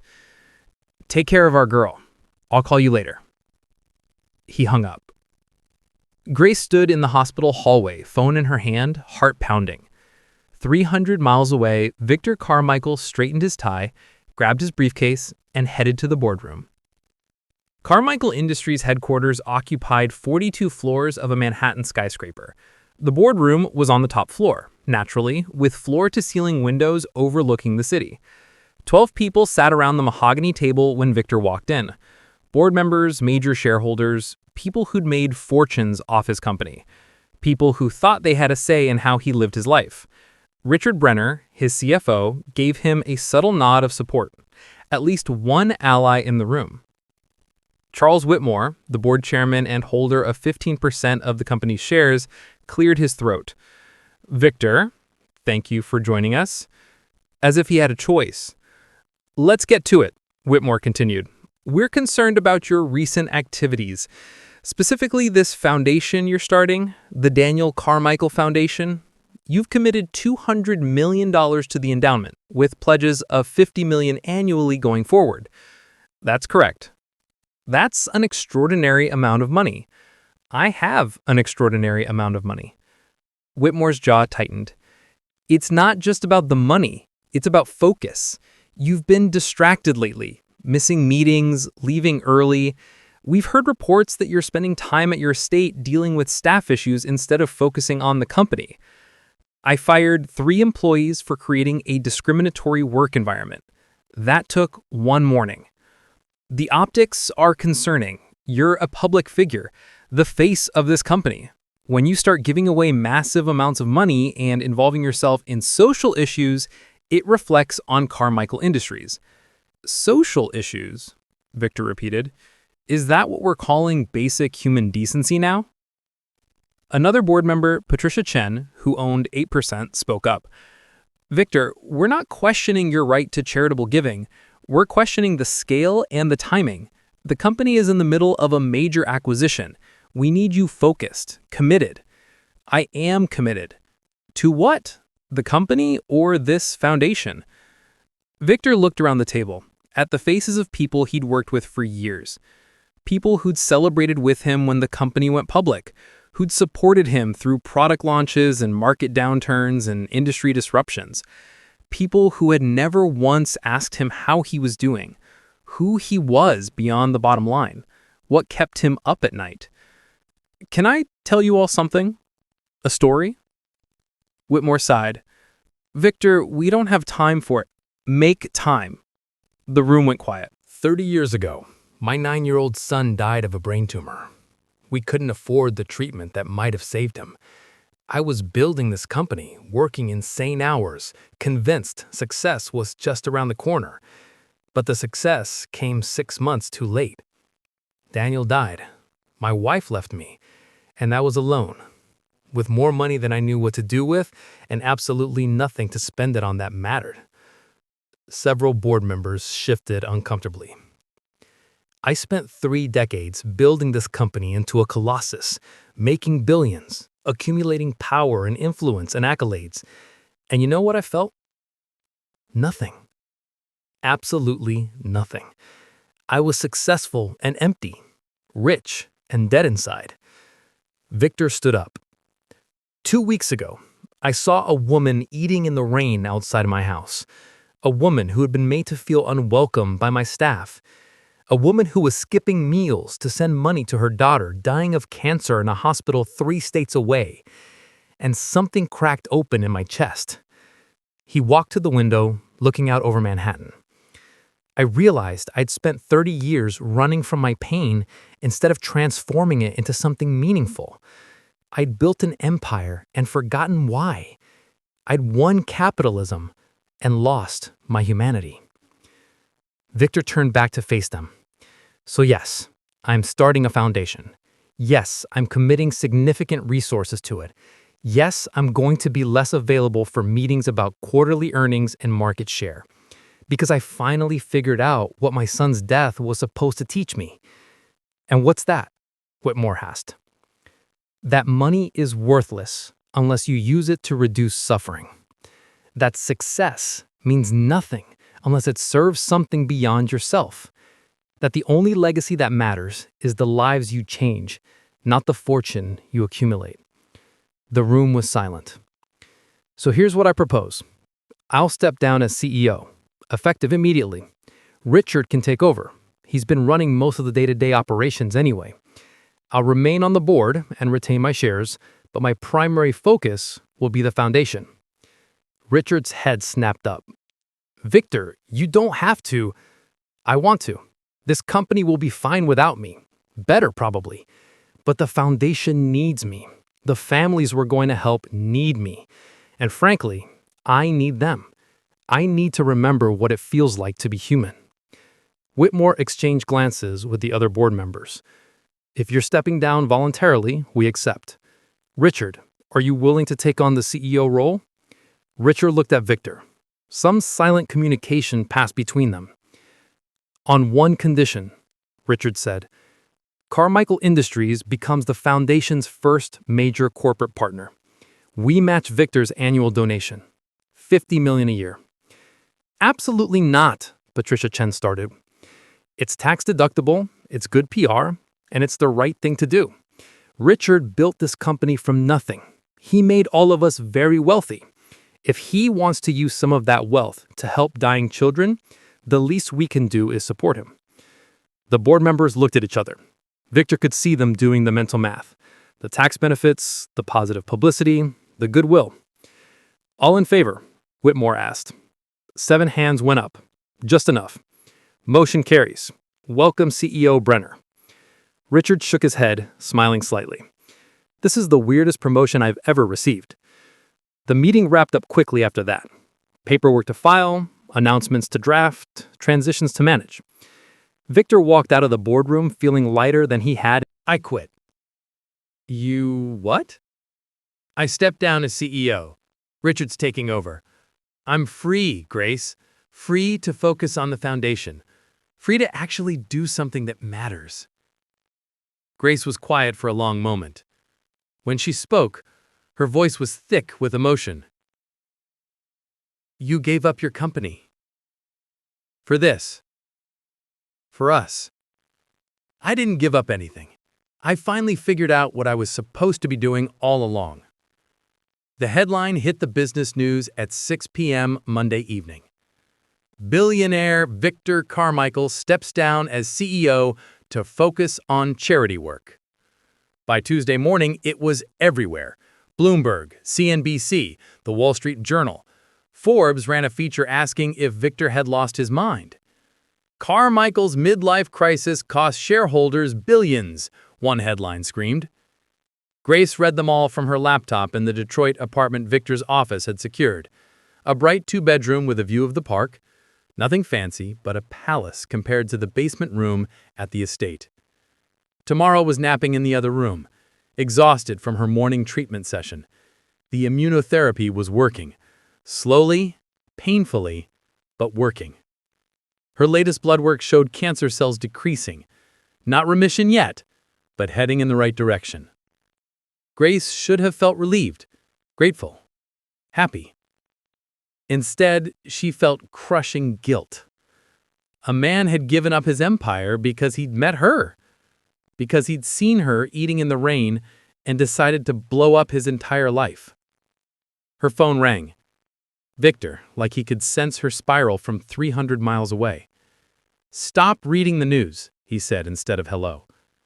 "How did you know?" "Because I know you, and I know you're sitting there thinking this is your fault.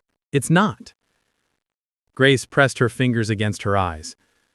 "Victor, they're calling you crazy, saying you're having a breakdown. Your stock dropped 4 points today." "Stock goes up, stock goes down. That's what it does."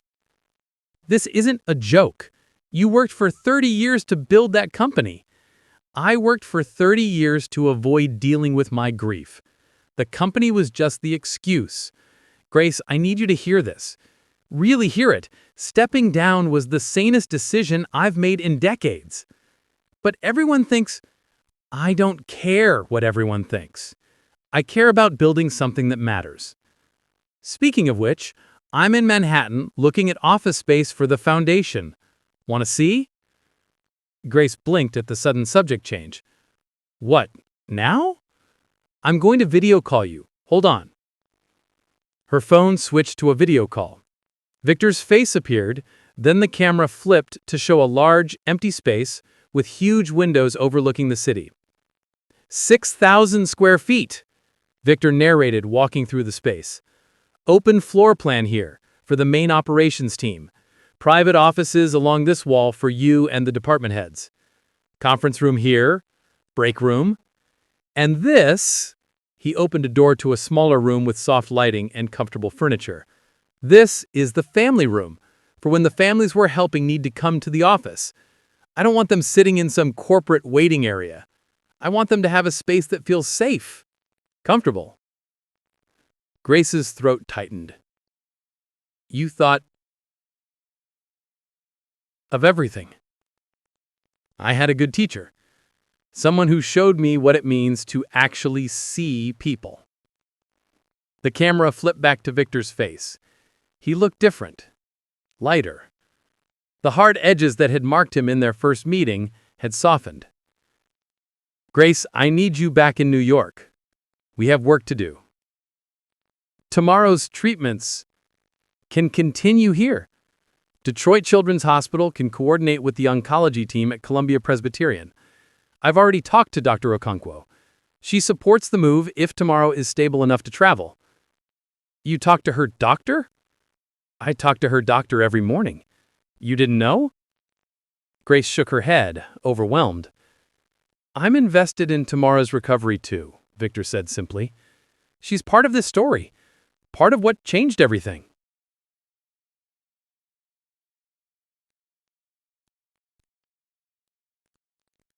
"How is she today?"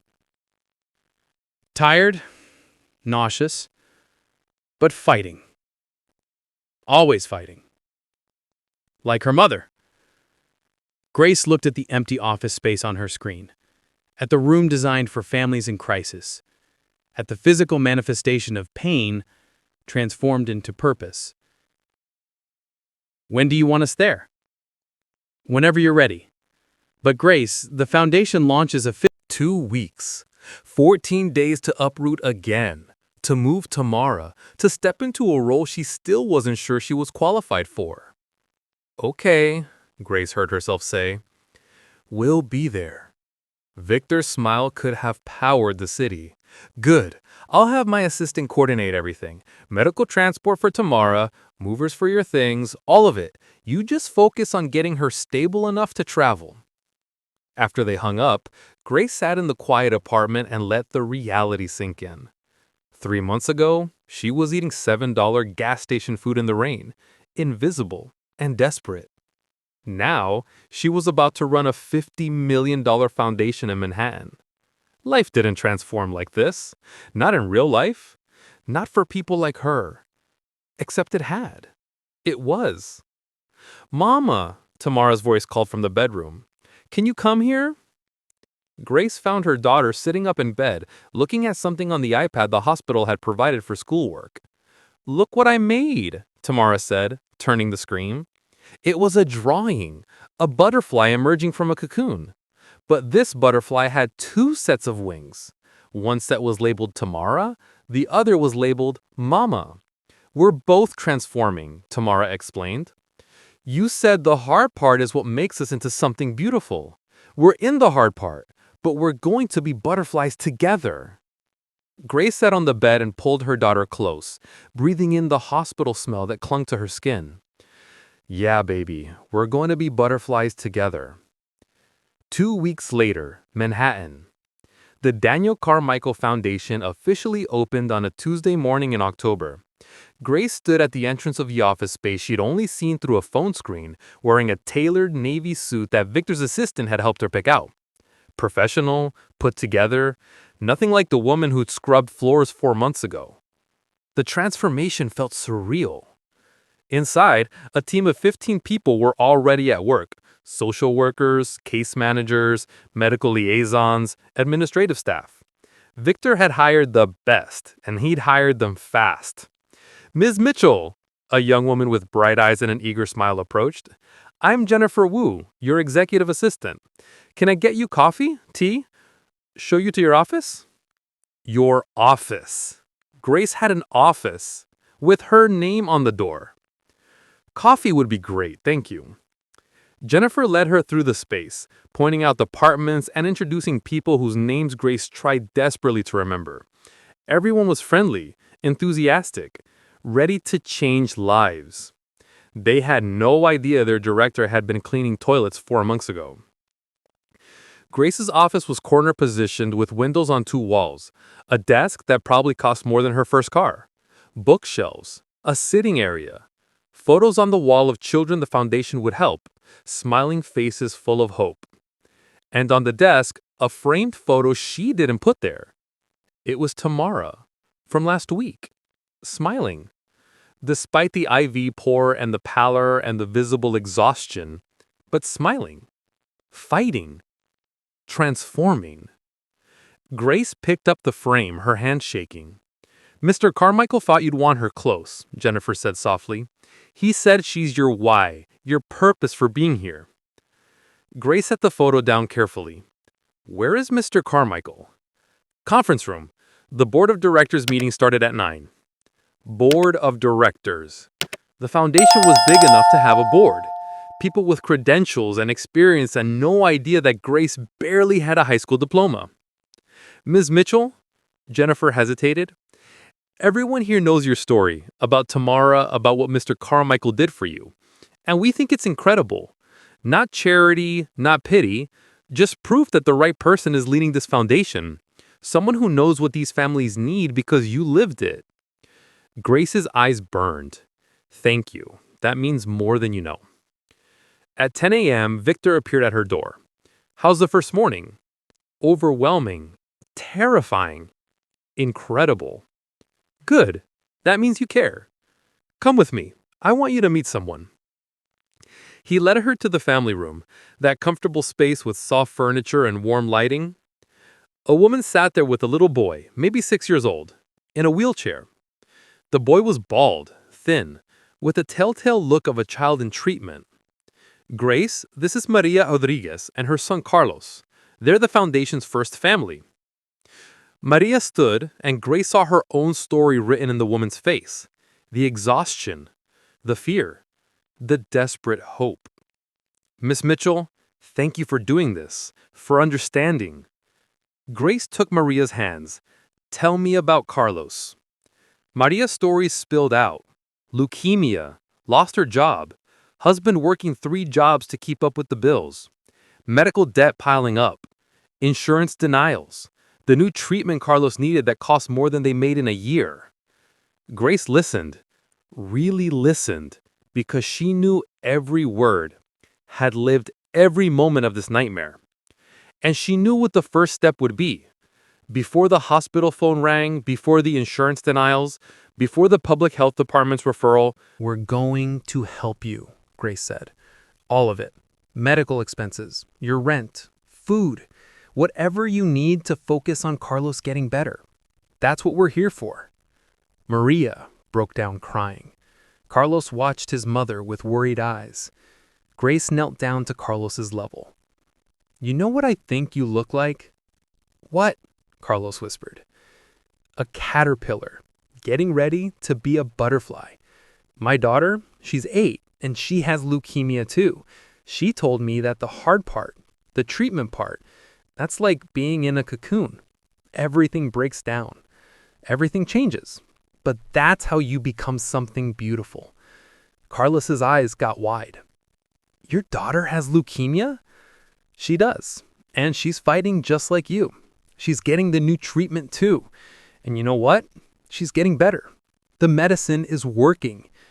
"Really?" "Really. So you keep fighting, okay? And maybe when you're both all better, you two can meet, compare your butterfly wings." Carlos smiled.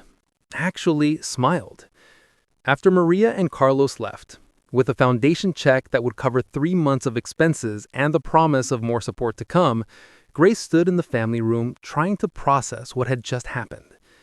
She had helped someone, actually helped someone in a meaningful way. Victor appeared beside her. "You're a natural at this. I just told them what I needed to hear 4 months ago, that someone understood, that we weren't alone. Exactly. That's why you're perfect for this job." Grace looked at him, at this man who'd walked into the rain and changed everything. "Can I ask you something?" "Anything." "Do you regret it? Giving up the company? Everyone thinks you're crazy." Victor considered the question. "You know what I did yesterday? I sat with a 7-year-old named Emma, who has a brain tumor, same kind Daniel had. I held her mother's hand while she cried and told her we'd cover everything. The treatment Daniel never got. And for the first time in 30 years, I felt like Daniel's death meant something. Like maybe he didn't die for nothing." His voice cracked. "So no, I don't regret it. I regret that it took me 30 years to figure out what I should have been doing all along." Grace's phone buzzed. A text from her sister in Detroit, where Tamara was staying until Grace got settled. The message made her heart stop. "Tamara's fever is 104. We're heading to the ER. They think it's an infection." Grace's world tilted. Infection, the word every cancer parent feared most. With Tamara's immune system compromised from treatment, an infection could kill her faster than the cancer. Grace saw her face. "What's wrong?" Grace showed him the text, her hands shaking so badly she could barely hold the phone. "We need to get you to Detroit now." "The foundation just opened. I can't just—" "Grace!" Victor gripped her shoulders. "Nothing matters more than Tamara. Nothing. Jennifer!" The assistant appeared instantly. "Private jet to Detroit. Now. Charter if we have to. Whatever gets Grace there fastest." "On it." Victor turned back to Grace. "Go. I'll handle everything here. You get to your daughter." Grace was already moving, grabbing her purse, her phone, her coat. She made it to the elevator before the fear really hit, before her knees buckled and she had to lean against the wall to stay upright. 104-degree fever, compromised immune system, hospital. This was how kids died, not from the cancer, from the complications, from the infections their bodies couldn't fight. "Please," Grace whispered to a god she'd been angry at for months. "Please don't take her. Not now. Not when we're so close."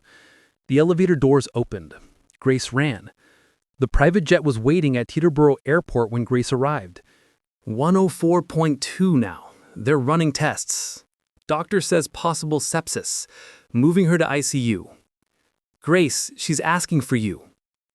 Sepsis. The word that meant Tamara's body was attacking itself. That the infection was spreading through her bloodstream. That her daughter could die before Grace even got there. The flight from New York to Detroit took 93 minutes. Grace counted every single one. She tried calling her sister. No answer. Tried again. Voicemail. Victor had insisted on coming with her. He sat across the aisle, making calls, coordinating with the hospital, doing something useful while Grace fell apart. "Dr. Okonkwo is meeting you at the hospital," he said. "They're starting broad-spectrum antibiotics. Grace, she's in the best hands. I shouldn't have left Detroit.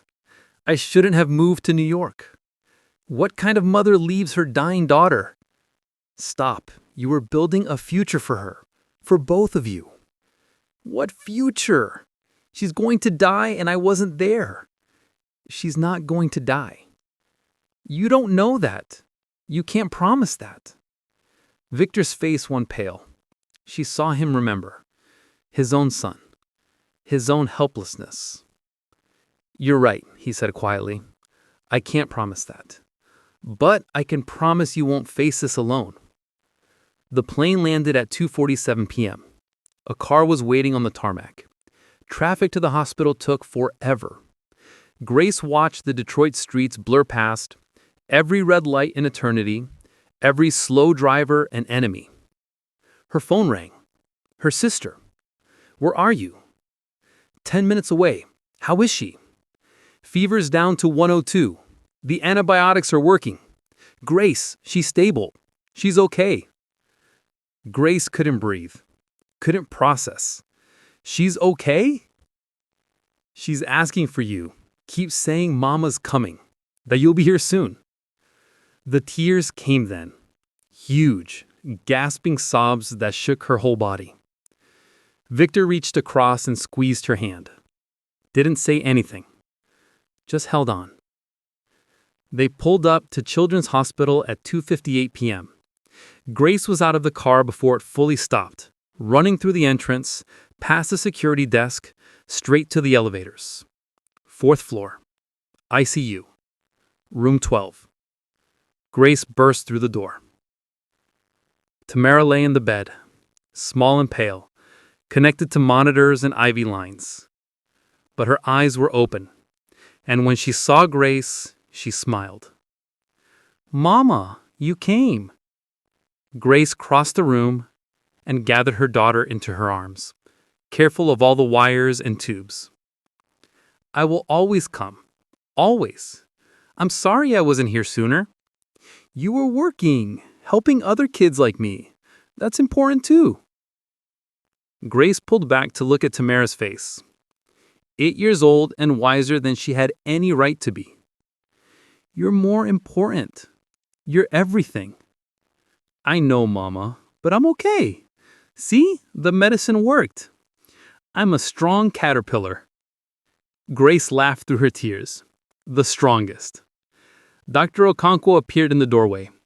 "Miss Mitchell, good, you're here. Can we talk outside?" Grace's heart dropped. Those words, never good. She kissed Tamara's forehead and stepped outside the hallway, Victor right behind her. The doctor's face was serious. "Tamara's stable now. The infection is under control. But this is the second serious complication she's had from the immunotherapy." Dr. Okonkwo met her eyes. "It means we have a decision to make." Grace's legs went weak. What kind of decision?" Dr. Okonkwo pulled them into a small consultation room. Medical textbooks lined the walls. A box of tissues sat on the table. Grace had been in too many rooms like this. "The immunotherapy is working on the cancer," the doctor began. Tamara's latest scans show significant reduction in cancerous cells, but her immune system is overreacting. The fevers, the infections, her body can't handle the treatment at the current dosage. So lower the dosage, Grace said immediately. We could, but that reduces effectiveness. The cancer could come back stronger. Victor leaned forward. What are the options? All of them. Dr. Okonkwo folded her hands on the table, professional, compassionate, delivering impossible news with practiced care. Option 1, continue current treatment and manage complications as they arise. Risk of serious infection remains high, but cancer treatment is most effective. Grace's stomach twisted. Option 2, reduce dosage by 40%, safer for tomorrow's system, but success rate drops from 85% to 60%. 60%? Might as well flip a coin. Option 3, stop immunotherapy entirely. Switch back to standard chemotherapy. Less effective overall, but tomorrow's body handled it better. How much less effective? Victor asked. 40% remission rate with standard chemo versus 85% with full immunotherapy. Grace did the math. Switching back meant Tamara had less than half the chance of survival. There has to be another option. There's a clinical trial at Johns Hopkins, Dr. Okonkwo said carefully. Modified immunotherapy protocol designed specifically for patients who struggle with the standard treatment. Early results are promising. How promising? 73% remission rate, significantly fewer complications, but it's experimental, and there's a waiting list. Grace looked at Victor. He was already pulling out his phone. How long is the waiting list? He asked. 6 to 8 months for standard enrollment. What about non-standard enrollment? Dr. Okonkwo hesitated. The trial has provisions for emergency cases. If a patient is struggling with current treatment and meets specific criteria, they can potentially be fast-tracked. But that requires approval from the trial's principal investigator, and he's very selective. Victor was already typing. What's his name? Dr. James Whitfield. But Mr. Carmichael, you should know he doesn't respond well to pressure. He's turned down significant donations before when people tried to buy their way into the trial. I'm not trying to buy anything. I'm trying to save a little girl's life.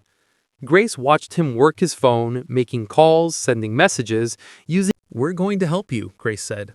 All of it. Medical expenses, your rent, food, whatever you need to focus on Carlos getting better. That's what we're here for. Maria broke down crying. Carlos watched his mother with worried eyes. Grace knelt down to Carlos's level. You know what I think you look like? What? Carlos whispered. A caterpillar getting ready to be a butterfly. My daughter, she's 8, and she has leukemia too. She told me that the heart part, the treatment part, that's like being in a cocoon. Everything breaks down, everything changes, but that's how you become something beautiful. Carlos's eyes got wide. Your daughter has leukemia? She does, and she's fighting just like you. She's getting the new treatment too. And you know what? She's getting better. The medicine is working. Really? Really. So you keep fighting, okay? And maybe when you're both all better, you two can meet. Compare your butterfly wings. Carlos smiled. Actually smiled. After Maria and Carlos left, with a foundation check that would cover 3 months of expenses and a promise of more support to come, Grace stood in the family room trying to process what had just happened. She'd help someone. Actually help someone in a meaningful way. Victor appeared beside her. You're a natural at this. I just told him what I needed to hear 4 months ago, that someone understood, that we weren't alone. Exactly. That's why you're perfect for this job. Grace looked at him, at this man who'd walked into the rain and changed everything. Can I ask you something? Anything. Do you regret it, giving up the company? Everyone thinks you're crazy. He considered the question. You know what I did yesterday? I sat with a 7-year-old named Emma, who has a brain tumor. Same kind Daniel had. I held her mother's hand while she cried and told her we'd cover everything. The treatment Daniel never got. And for the first time in 30 years, I felt like Daniel's death meant something. Like maybe he didn't die for nothing. His voice cracked. So no, I don't regret it. I regret that it took me 30 years to figure out what I should have been doing all along. Grace's phone buzzed. A text from her sister in Detroit, where Tamara was staying until Grace got settled. The message made her heart stop. Tamara's fever is 104. We're heading to the ER. They think it's an infection. Grace's world tilted. Infection. The word every cancer parent feared most. With Tamara's immune system compromised from treatment, an infection could kill her faster than the cancer. Victor saw her face. What's wrong? Grace showed him the text, her hands shaking so badly she could barely hold the phone. We need to get you to Detroit now. The foundation just opened. I can't just... Grace, Victor gripped her shoulders. Nothing matters more than Tamara. Nothing. Jennifer! The assistant appeared instantly. Private jet to Detroit, now. Charter if we have to, whatever gets Grace there fastest. On it. Victor turned back to Grace. Go. I'll handle everything here. You get to your daughter. Grace was already moving, grabbing her purse, her phone, her coat. She made it to the elevator before the fear really hit, before her knees buckled and she had to lean against the wall to stay upright.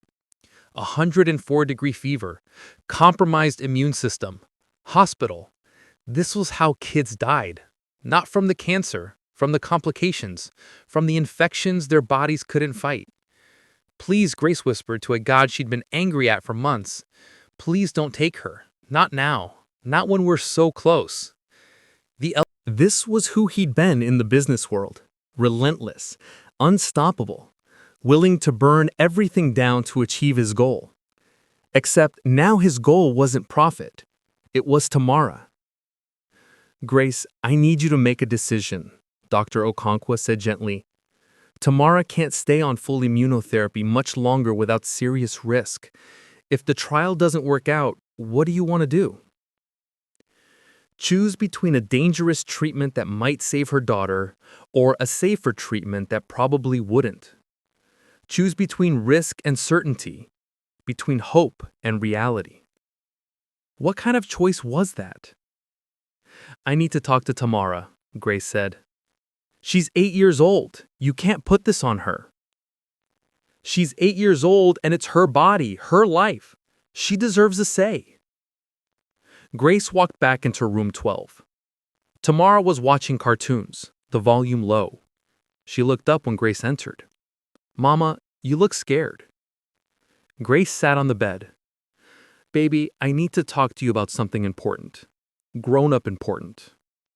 Tamara muted the TV. Okay. Grace took her daughter's small hand. The medicine that's helping you get better, it's also making you really sick. The doctors are worried it's too hard on your body.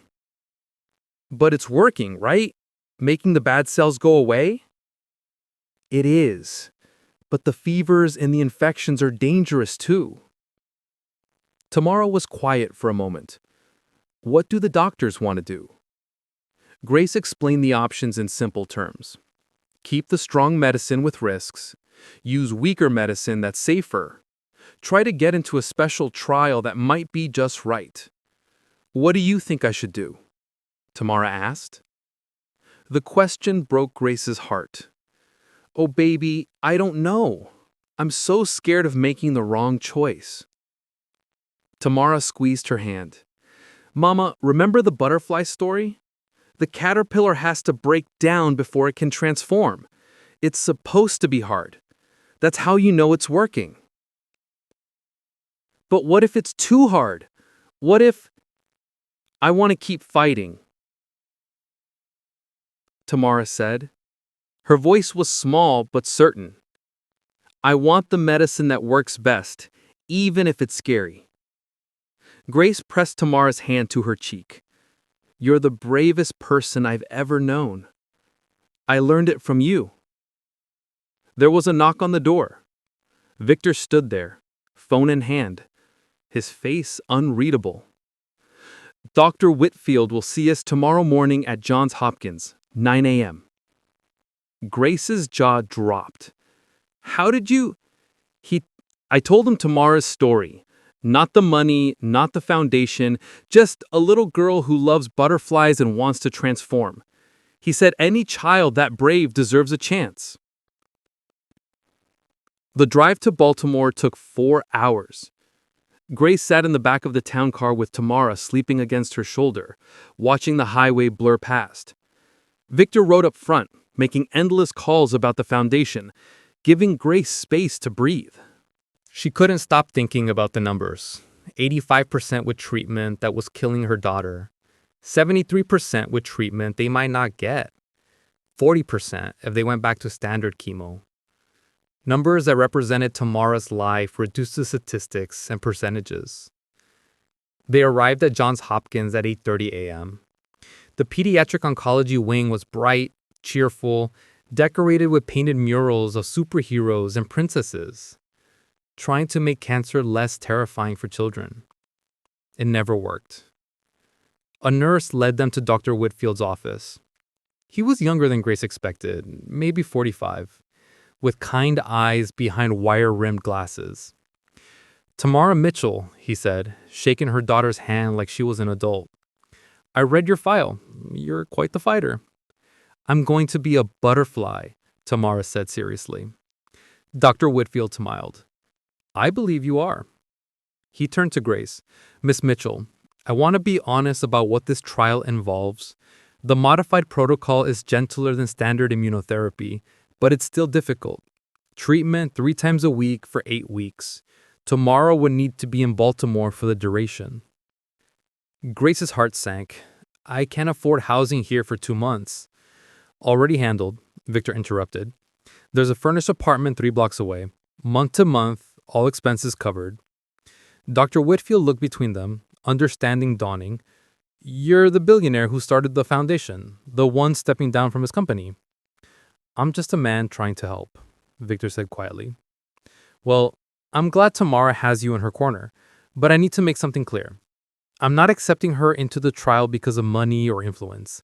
I'm accepting her because she meets the clinical criteria and deserves a chance. That's all I'm asking for. A chance." Dr. Whitfield pulled out a tablet, showing them scanned images and charts Grace only half understood. He explained the science, the risks, the timeline. "If this works, Tamara's cancer could be undetectable within 3 months. If it doesn't, we switch to standard chemo and regroup." "When can we start?" Grace asked.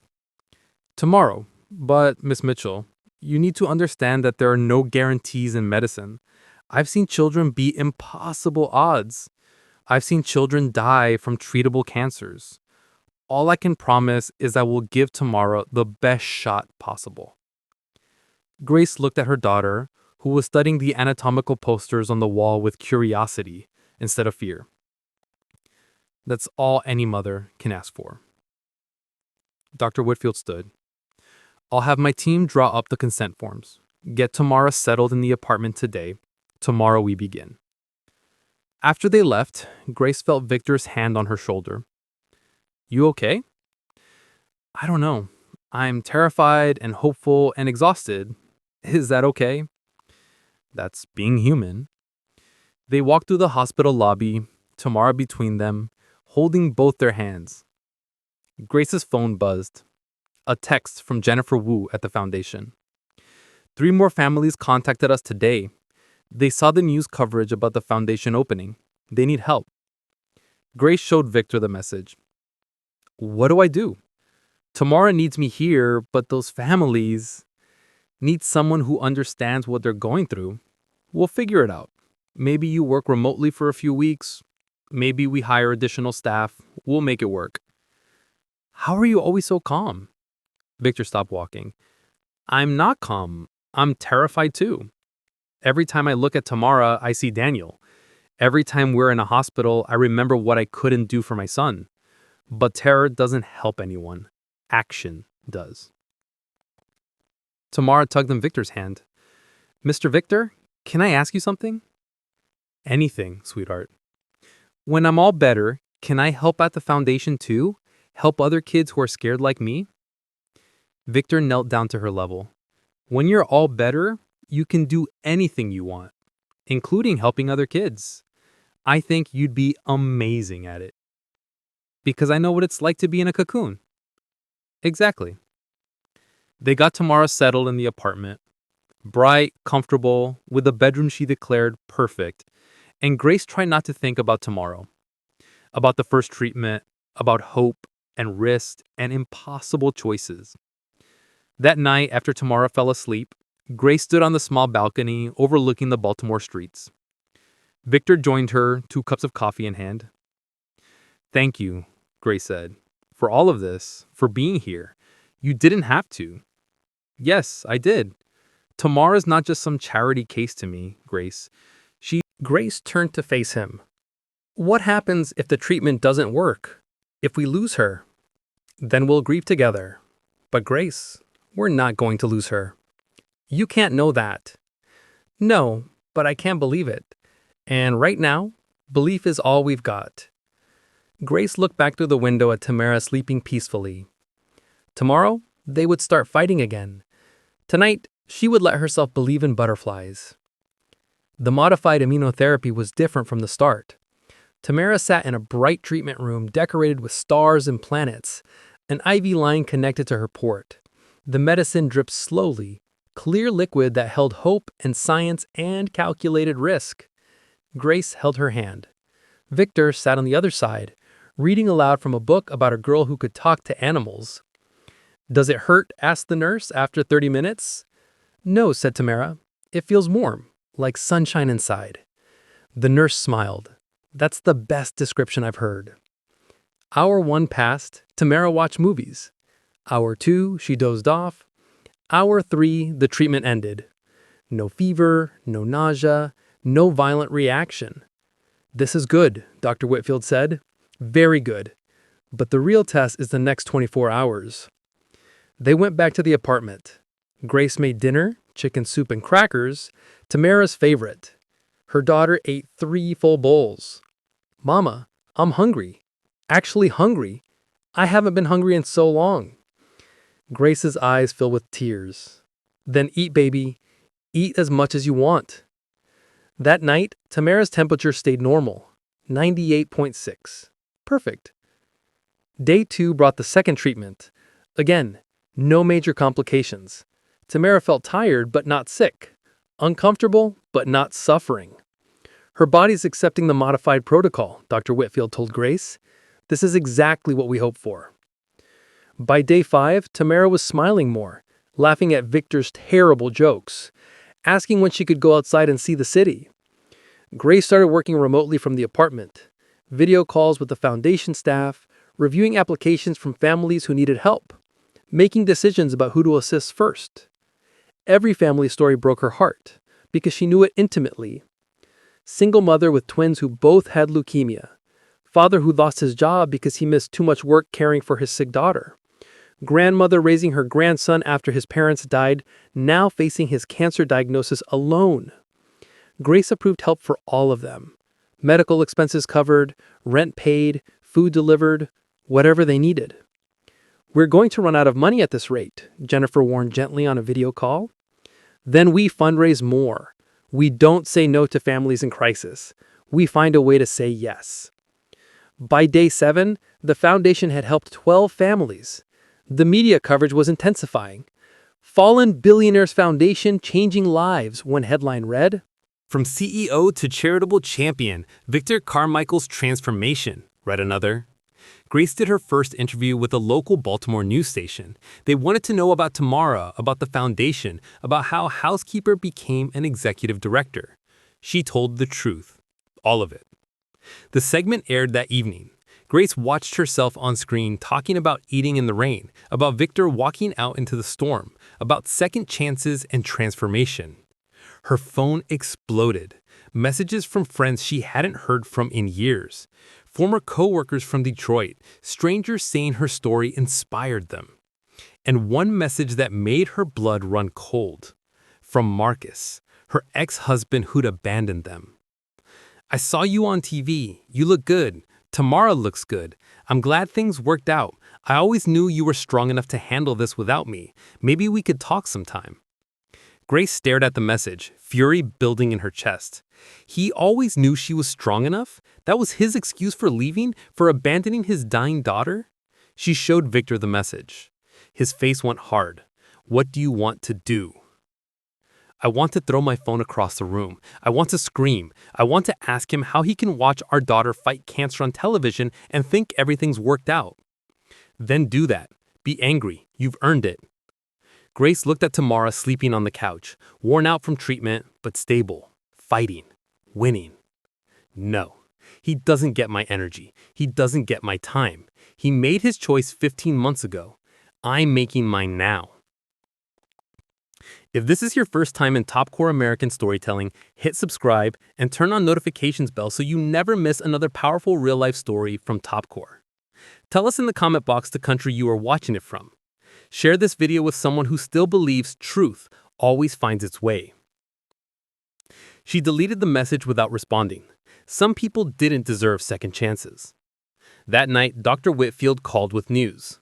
Tomorrow's week 1 blood work came back. The cancer markers are down 18%. Grace, this is significant progress. Grace pressed her hand to her mouth. 18% in 1 week? The modified protocol is working even better than projected. If this continues, we could be looking at full remission within 6 weeks instead of 12. After hanging up, Grace walked into Tamara's room and watched her daughter sleep. 18%. Real, measurable progress. For the first time in over a year, Grace let herself believe they might actually win this fight. Victor found her there 20 minutes later, tears streaming down her face. Good tears or bad tears? He asked gently. Good, so good. Victor, she's getting better, actually getting better. He told you, butterflies, remember? Grace laughed through her tears. Butterflies. They stood there in Tamara's doorway, 2 broken people healing together, watching a little girl transform. Outside, Baltimore slept. Inside, hope was learning to breathe again. Week 3 brought unexpected trouble. Grace was reviewing foundation applications when Jennifer called from New York, her voice tense. We have a problem. There's a news article coming out tomorrow, hit piece on Victor. They're calling the foundation a tax shelter, saying you're unqualified, that this whole thing is a publicity stunt. Grace's stomach dropped. Who's behind it? Former Carmichael Industries board members. They're claiming Victor's having a mental breakdown, that he's being manipulated. Victor walked into the apartment as Grace was processing this. She showed him the email preview Jennifer had forwarded. Victor's jaw tightened. They're going after you to get to me. Maybe we should respond, set the record straight. No, we don't dignify this with a response. Our work speaks for itself. But the article dropped the next morning, and it was worse than expected. They'd interviewed Rebecca, the housekeeper Victor had fired, who claimed Grace had manipulated him from the start. She made up the story about her daughter, Rebecca told reporters, played on his grief about his son. She saw an opportunity and took it. The comments section filled with poison. People calling Grace a con artist, saying Tamara probably didn't even have cancer, demanding financial audits of the foundation. Grace couldn't breathe. They're saying I lied about my daughter's cancer, that I'm using my daughter's cancer to steal money. Tamara appeared in the doorway, pale for morning treatment. Mama, why are you crying? Just some mean people saying mean things, baby. It's nothing. Is it about me? About my cancer? No, sweetheart. I heard them on TV. They said I might be fake. I'm not fake. I'm real. My cancer is real. Grace pulled her daughter close. I know, baby. Everyone who matters knows. But the damage was spreading. 2 foundation donors pulled their pledges. 3 families called asking if the foundation was legitimate. The board of directors requested an emergency meeting. Victor made one phone call. To Dr. Whitfield. I need you to make a statement, confirming Tamara's diagnosis, her treatment, her progress. These people are attacking a child to hurt me. Dr. Whitfield's response was immediate. I'll do better than a statement. I'll hold a press conference. The next day, Dr. Whitfield stood before cameras at Johns Hopkins with Tamara's medical records, properly redacted for privacy, but clearly authentic. Tamara Mitchell has acute lymphoblastic leukemia. She's currently enrolled in our clinical trial and responding exceptionally well. Anyone suggesting otherwise is not only wrong, but cruelly attacking a child fighting for her life. He looked directly into the camera. Victor Carmichael didn't start this foundation for publicity. He started it because he understands what these families endure. And Grace Mitchell isn't manipulating anyone. She's a mother who sacrificed everything for her daughter and now helps other families do the same. The doctor's statement went viral. The tide shifted. Reporters who'd written the hit piece were now being criticized. Rebecca was exposed as a disgruntled former employee with her own history of workplace complaints. The board members who'd leaked the story faced backlash for attacking a children's charity. But the damage to Grace was done. She lay awake that night, replaying Rebecca's words. She saw an opportunity and took it. Had she? Was she really qualified for this job? Or was she just a charity case who'd gotten lucky? Victor found her on the balcony at 2 a.m. You're thinking too much. But they're right, though. I'm not qualified. I have no degree, no experience. You have something better. You have empathy, authenticity. You've lived what these families are living. That doesn't make me qualified to run a $50 million foundation. Victor sat beside her. Grace, you know what made me successful in business? Not my MBA, not my technical skills. It was understanding what people needed before they knew they needed it. That's what you do every day. You see families and know exactly how to help because you've been there. But what if I fail? What if I make mistakes that hurt people? Then you'll learn and do better. That's what growth looks like. Grace looked at the Baltimore skyline. Why do you believe in me so much? Because you believed in yourself when you had nothing. You left your daughter to work 18-hour days scrubbing floors because you refused to give up. That's not weakness, Grace. That's steel wrapped in humanity. Inside, Tamara coughed. They both tensed, listening. The cough faded. She settled back to sleep. Tomorrow's week 4 blood work. Dr. Whitfield thinks we might see 50% reduction. Then let's focus on that. On Tamara healing. On families we're helping. The noise doesn't matter. But as Grace finally went to bed, she couldn't shake the feeling that the opposition was just beginning. Week 4 blood work results came back on a Friday. Dr. Whitfield called Grace into his office alone. That was never good. Grace's hand shook as she sat down. What's wrong? The doctor looked at his computer screen, then at Grace. The cancer markers are down 53%. Grace's brain stuttered. I'm sorry, what? 53% reduction in 4 weeks. Grace, this is remarkable. Tamara's body is responding to the treatment better than any patient I've seen in this trial. The tears came instantly. She's going to make it. She's actually going to make it. I don't make promises in oncology, but yes, if this continues, Tamara is on track for full remission by week 8. Grace covered her face with her hands and sobbed. Great gasping sobs of relief and joy and disbelief. Dr. Whitfield handed her tissues. You can tell her, I think she deserves to know how well she's doing. Grace found Tamara in the treatment room coloring a picture of butterflies while her IV dripped. Baby, I have news. Good news. The best news. Tamara set down her crayons. The medicine is working? It's working so well. More than half the bad cells are gone. You're winning, Tamara. You're beating the cancer. Tamara looked at her hands, at her arms where the IV connected, at the port in her chest that delivered the medicine. I'm really transforming, aren't I? You really are. Tamara threw her arms around Grace's neck. I told you, Mama. I told you I'd be a butterfly. Grace held her daughter and let herself believe in miracles. That afternoon, Grace called an all-staff foundation meeting. She appeared on video from Baltimore, Tamara beside her, with permission from Dr. Whitfield. I want you all to meet someone. This is my daughter, Tamara. She's 8 years old and she has leukemia.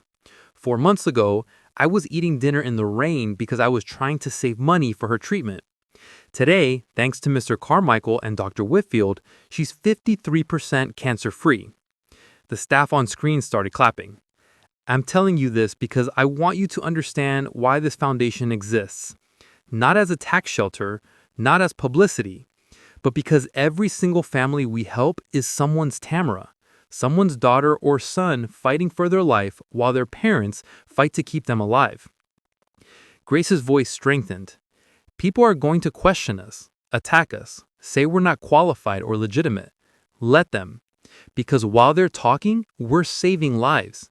We've helped 23 families in 4 weeks.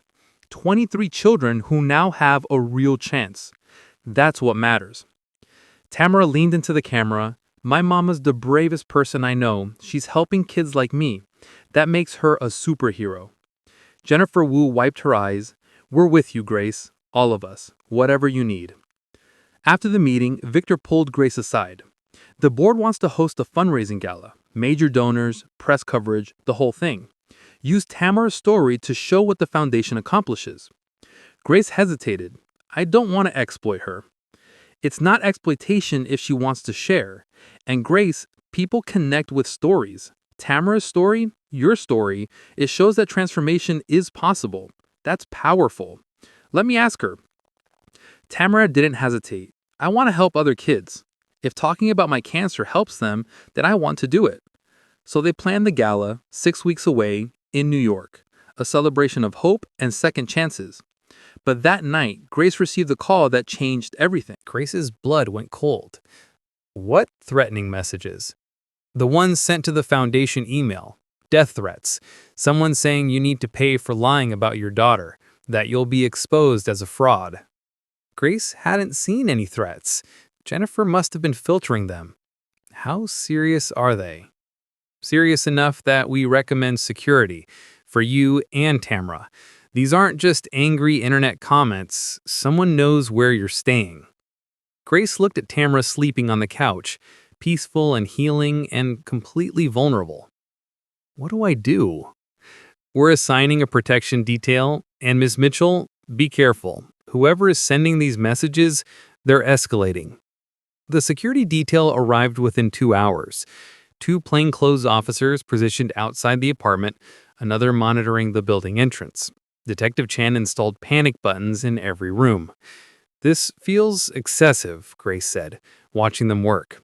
These messages are specific. They mention Tamara by name. They know your address, your schedule, where she gets treatment.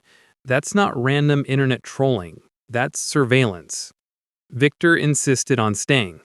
He took the couch while Grace lay awake in her room, every creak of the building making her jump. At 3 a.m., her phone buzzed. Unknown number. Stop pretending. I know what you really are. Grace's hands shook as she showed Detective Chen. We're tracing it. Don't respond. But 10 minutes later, another message came through. Your daughter doesn't deserve to live when mine is dead. Grace felt like she'd been punched. What does that mean? Chen's face was grim.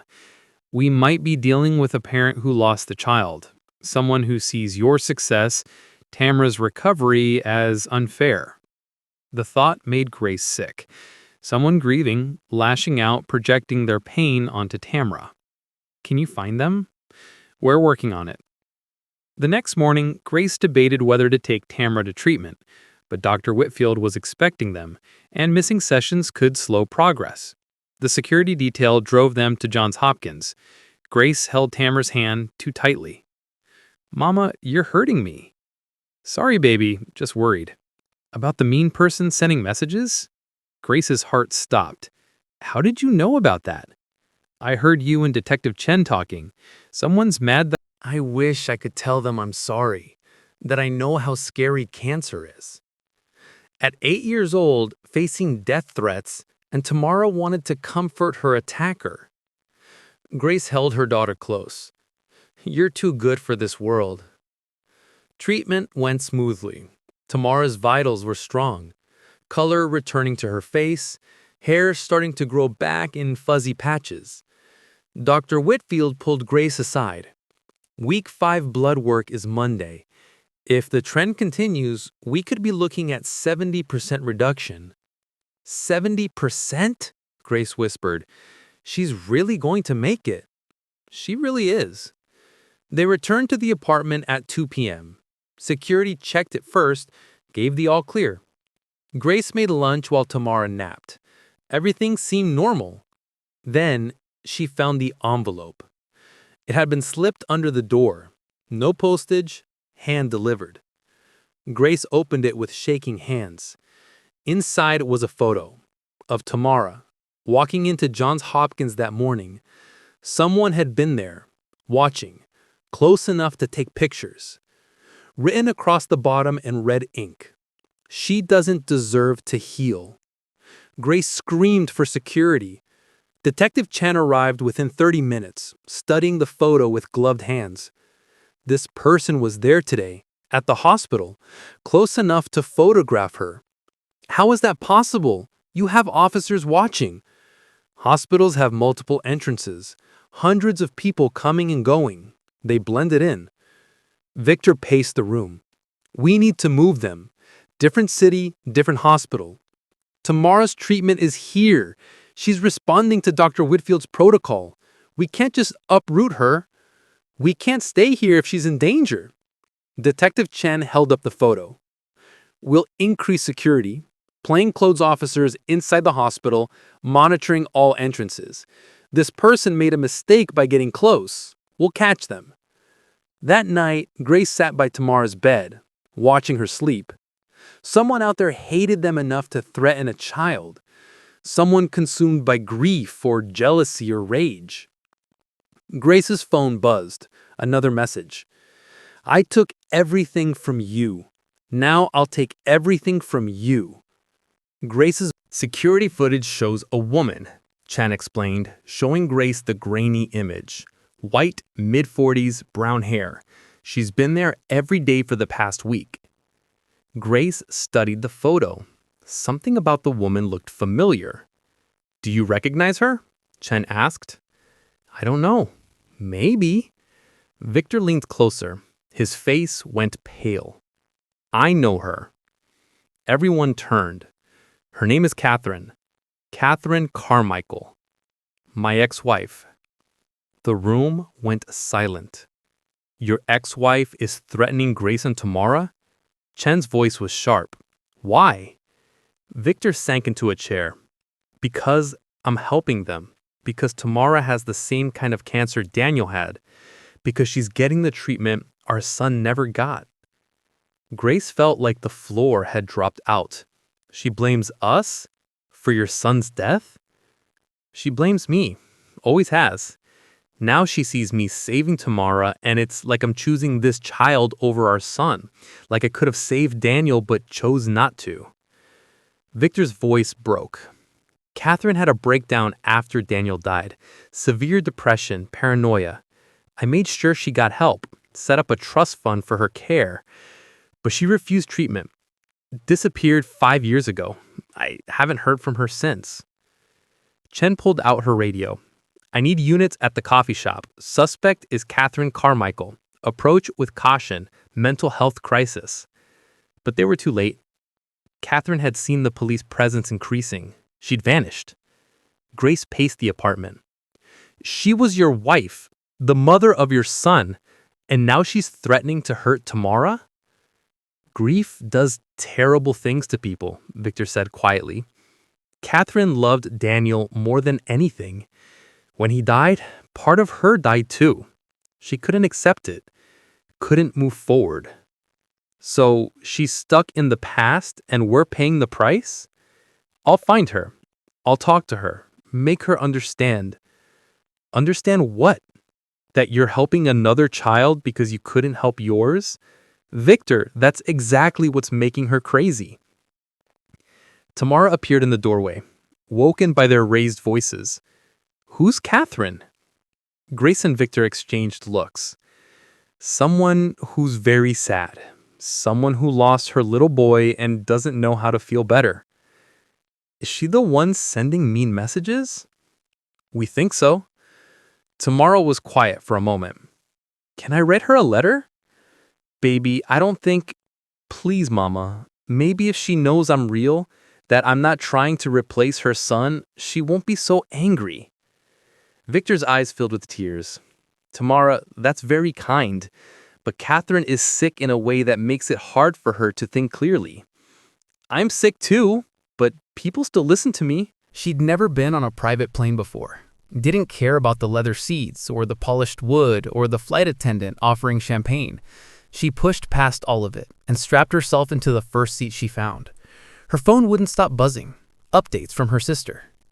Grace looked at Detective Chen. Would it help if Tamara wrote something? It might humanize the situation, or it might escalate. Hard to say. But Tamara was already getting paper and crayons. She wrote in her careful 8-year-old handwriting. Dear Catherine, my name is Tamara. I'm sorry your son died. That must hurt very much. I have cancer too, and I'm scared sometimes. But Mr. Victor is helping me get better. He's very nice. I bet he loved your son a lot. I bet your son was special like my mama says I am. I'm not trying to take your son's place. Nobody can do that. I just want to get better so I can help other kids who are sick like me. I hope you feel better too. Love, Tamara. She drew a butterfly at the bottom. Grace read it and started crying. Baby, this is beautiful. Can we give it to her? Chen took a photo of the letter. I'll put it out through media channels. If Catherine's watching the news, she'll see it. That night, the letter went viral. News stations showed Tamara's handwriting, her butterfly drawing, her words of compassion for someone threatening her life. The response was overwhelming. Thousands of messages of support. Donations flooding the foundation. People calling Catherine to come forward, to get help, to stop. At midnight, Grace's phone rang. Unknown number. She almost didn't answer. Hello? Sobbing on the other end. A woman's voice. I'm so sorry. I'm so sorry. I didn't mean, I'm just so angry and it won't stop and I see him everywhere and... Catherine? He would have hated me for this. Daniel would have wanted that little girl to live. He was kind like that. But I'm not kind anymore. I'm just broken. Where are you? Let us help. The line went dead. Police traced the call to a motel. Grace stayed with Tamara, security doubled, waiting. Victor called from the car. We're almost there. Grace, whatever happens, keep Tamara safe. You're scaring me. Catherine's not violent. She's just broken. But broken people are unpredictable. They found her in room 214. The motel manager let them in after Chen showed her badge. Catherine sat on the bed, looking nothing like the woman Victor had married 20 years ago. Thin, hollow-eyed, her brown hair streaked with gray. Surrounded by newspaper clippings about the foundation, about Tamara, about Victor's transformation. Catherine, Victor said gently, it's me. She looked up. You came. Of course I came. You never came before, when I needed you, when Daniel needed you. Victor moved slowly into the room. I know, I failed you both. I've carried that for 30 years. And now you're the hero, saving that little girl. Everyone loves you, the billionaire with a heart. Her voice was bitter. Where was that heart when our son was dying? I didn't have the money then. You had time. You could have been with him instead of at that office. You could have held him, talked to him, made his last days mean something. But you were too busy building your empire. The words hit Victor like physical blows. You're right, he said quietly. I was. I told myself I was working for Daniel, to save him. But really, I was hiding from watching him die. And when he was gone, I kept hiding for 30 years. Catherine's face crumpled. Why her? Why does she get to live when our Daniel is dead? Because I can't save Daniel, but I can save Tamara. And maybe by saving her, by helping other families, I can make Daniel's death mean something. His death doesn't need to mean something. He just needed to live. Catherine collapsed, sobbing. Victor sat beside her, not touching, just present. I know. I wanted that too, more than anything. They sat in silence for long minutes. Finally, Catherine spoke. I saw her letter, the one she wrote me. She's a special kid. She looks like Daniel. Same eyes, same smile in the photos. I know. Does it hurt looking at her? Victor nodded. Every time. But it also heals something. Like maybe Daniel sent her to me to remind me what matters. Catherine wiped her eyes. I need help. Real help. I know that. But I don't know how to stop being angry. Then we'll find people who can help you learn. Catherine, you don't have to carry this alone anymore. Detective Chen stepped forward. Mrs. Carmichael, we need to address the threats, but I can connect you with resources. Mental health support, grief counseling, if you're willing. Catherine looked at the newspaper clippings, at Tamara's smiling face in the photos. Tell her I'm sorry. Tell her she deserves to be a butterfly. Tell her. They got Catherine admitted to a psychiatric facility that night. Voluntary commitment. Treatment for complicated grief and depression. Victor returned to the apartment at 4 a.m., exhausted. Grace was waiting. She's getting help, finally. And thus, Tamara, safe. Catherine's not evil. She's just drowning in grief. I should have helped her years ago. Grace touched his arm. You're helping her now. That's what matters. Victor looked toward Tamara's room. How does an 8-year-old have more wisdom than adults twice her age? She's been to the cocoon. She knows about transformation. So have you. Grace smiled. So have you. The final treatment came on a Tuesday morning. Tamara walked into Johns Hopkins with her head high. Fuzzy hair growing back, color in her cheeks. Last one, Mama. Then we find out if I'm really a butterfly. Dr. Whitfield administered the final dose of immunotherapy himself. You've been my star patient, Tamara. No matter what the scans show, you should be proud of how you fought. I'm going to be in remission, Tamara said with absolute certainty. I can feel it. The scans took 2 hours. PET scan, MRI, blood work. Tamara stayed still, brave, calm.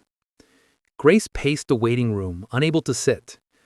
Victor brought her coffee she didn't drink. Whatever happens, we'll handle it.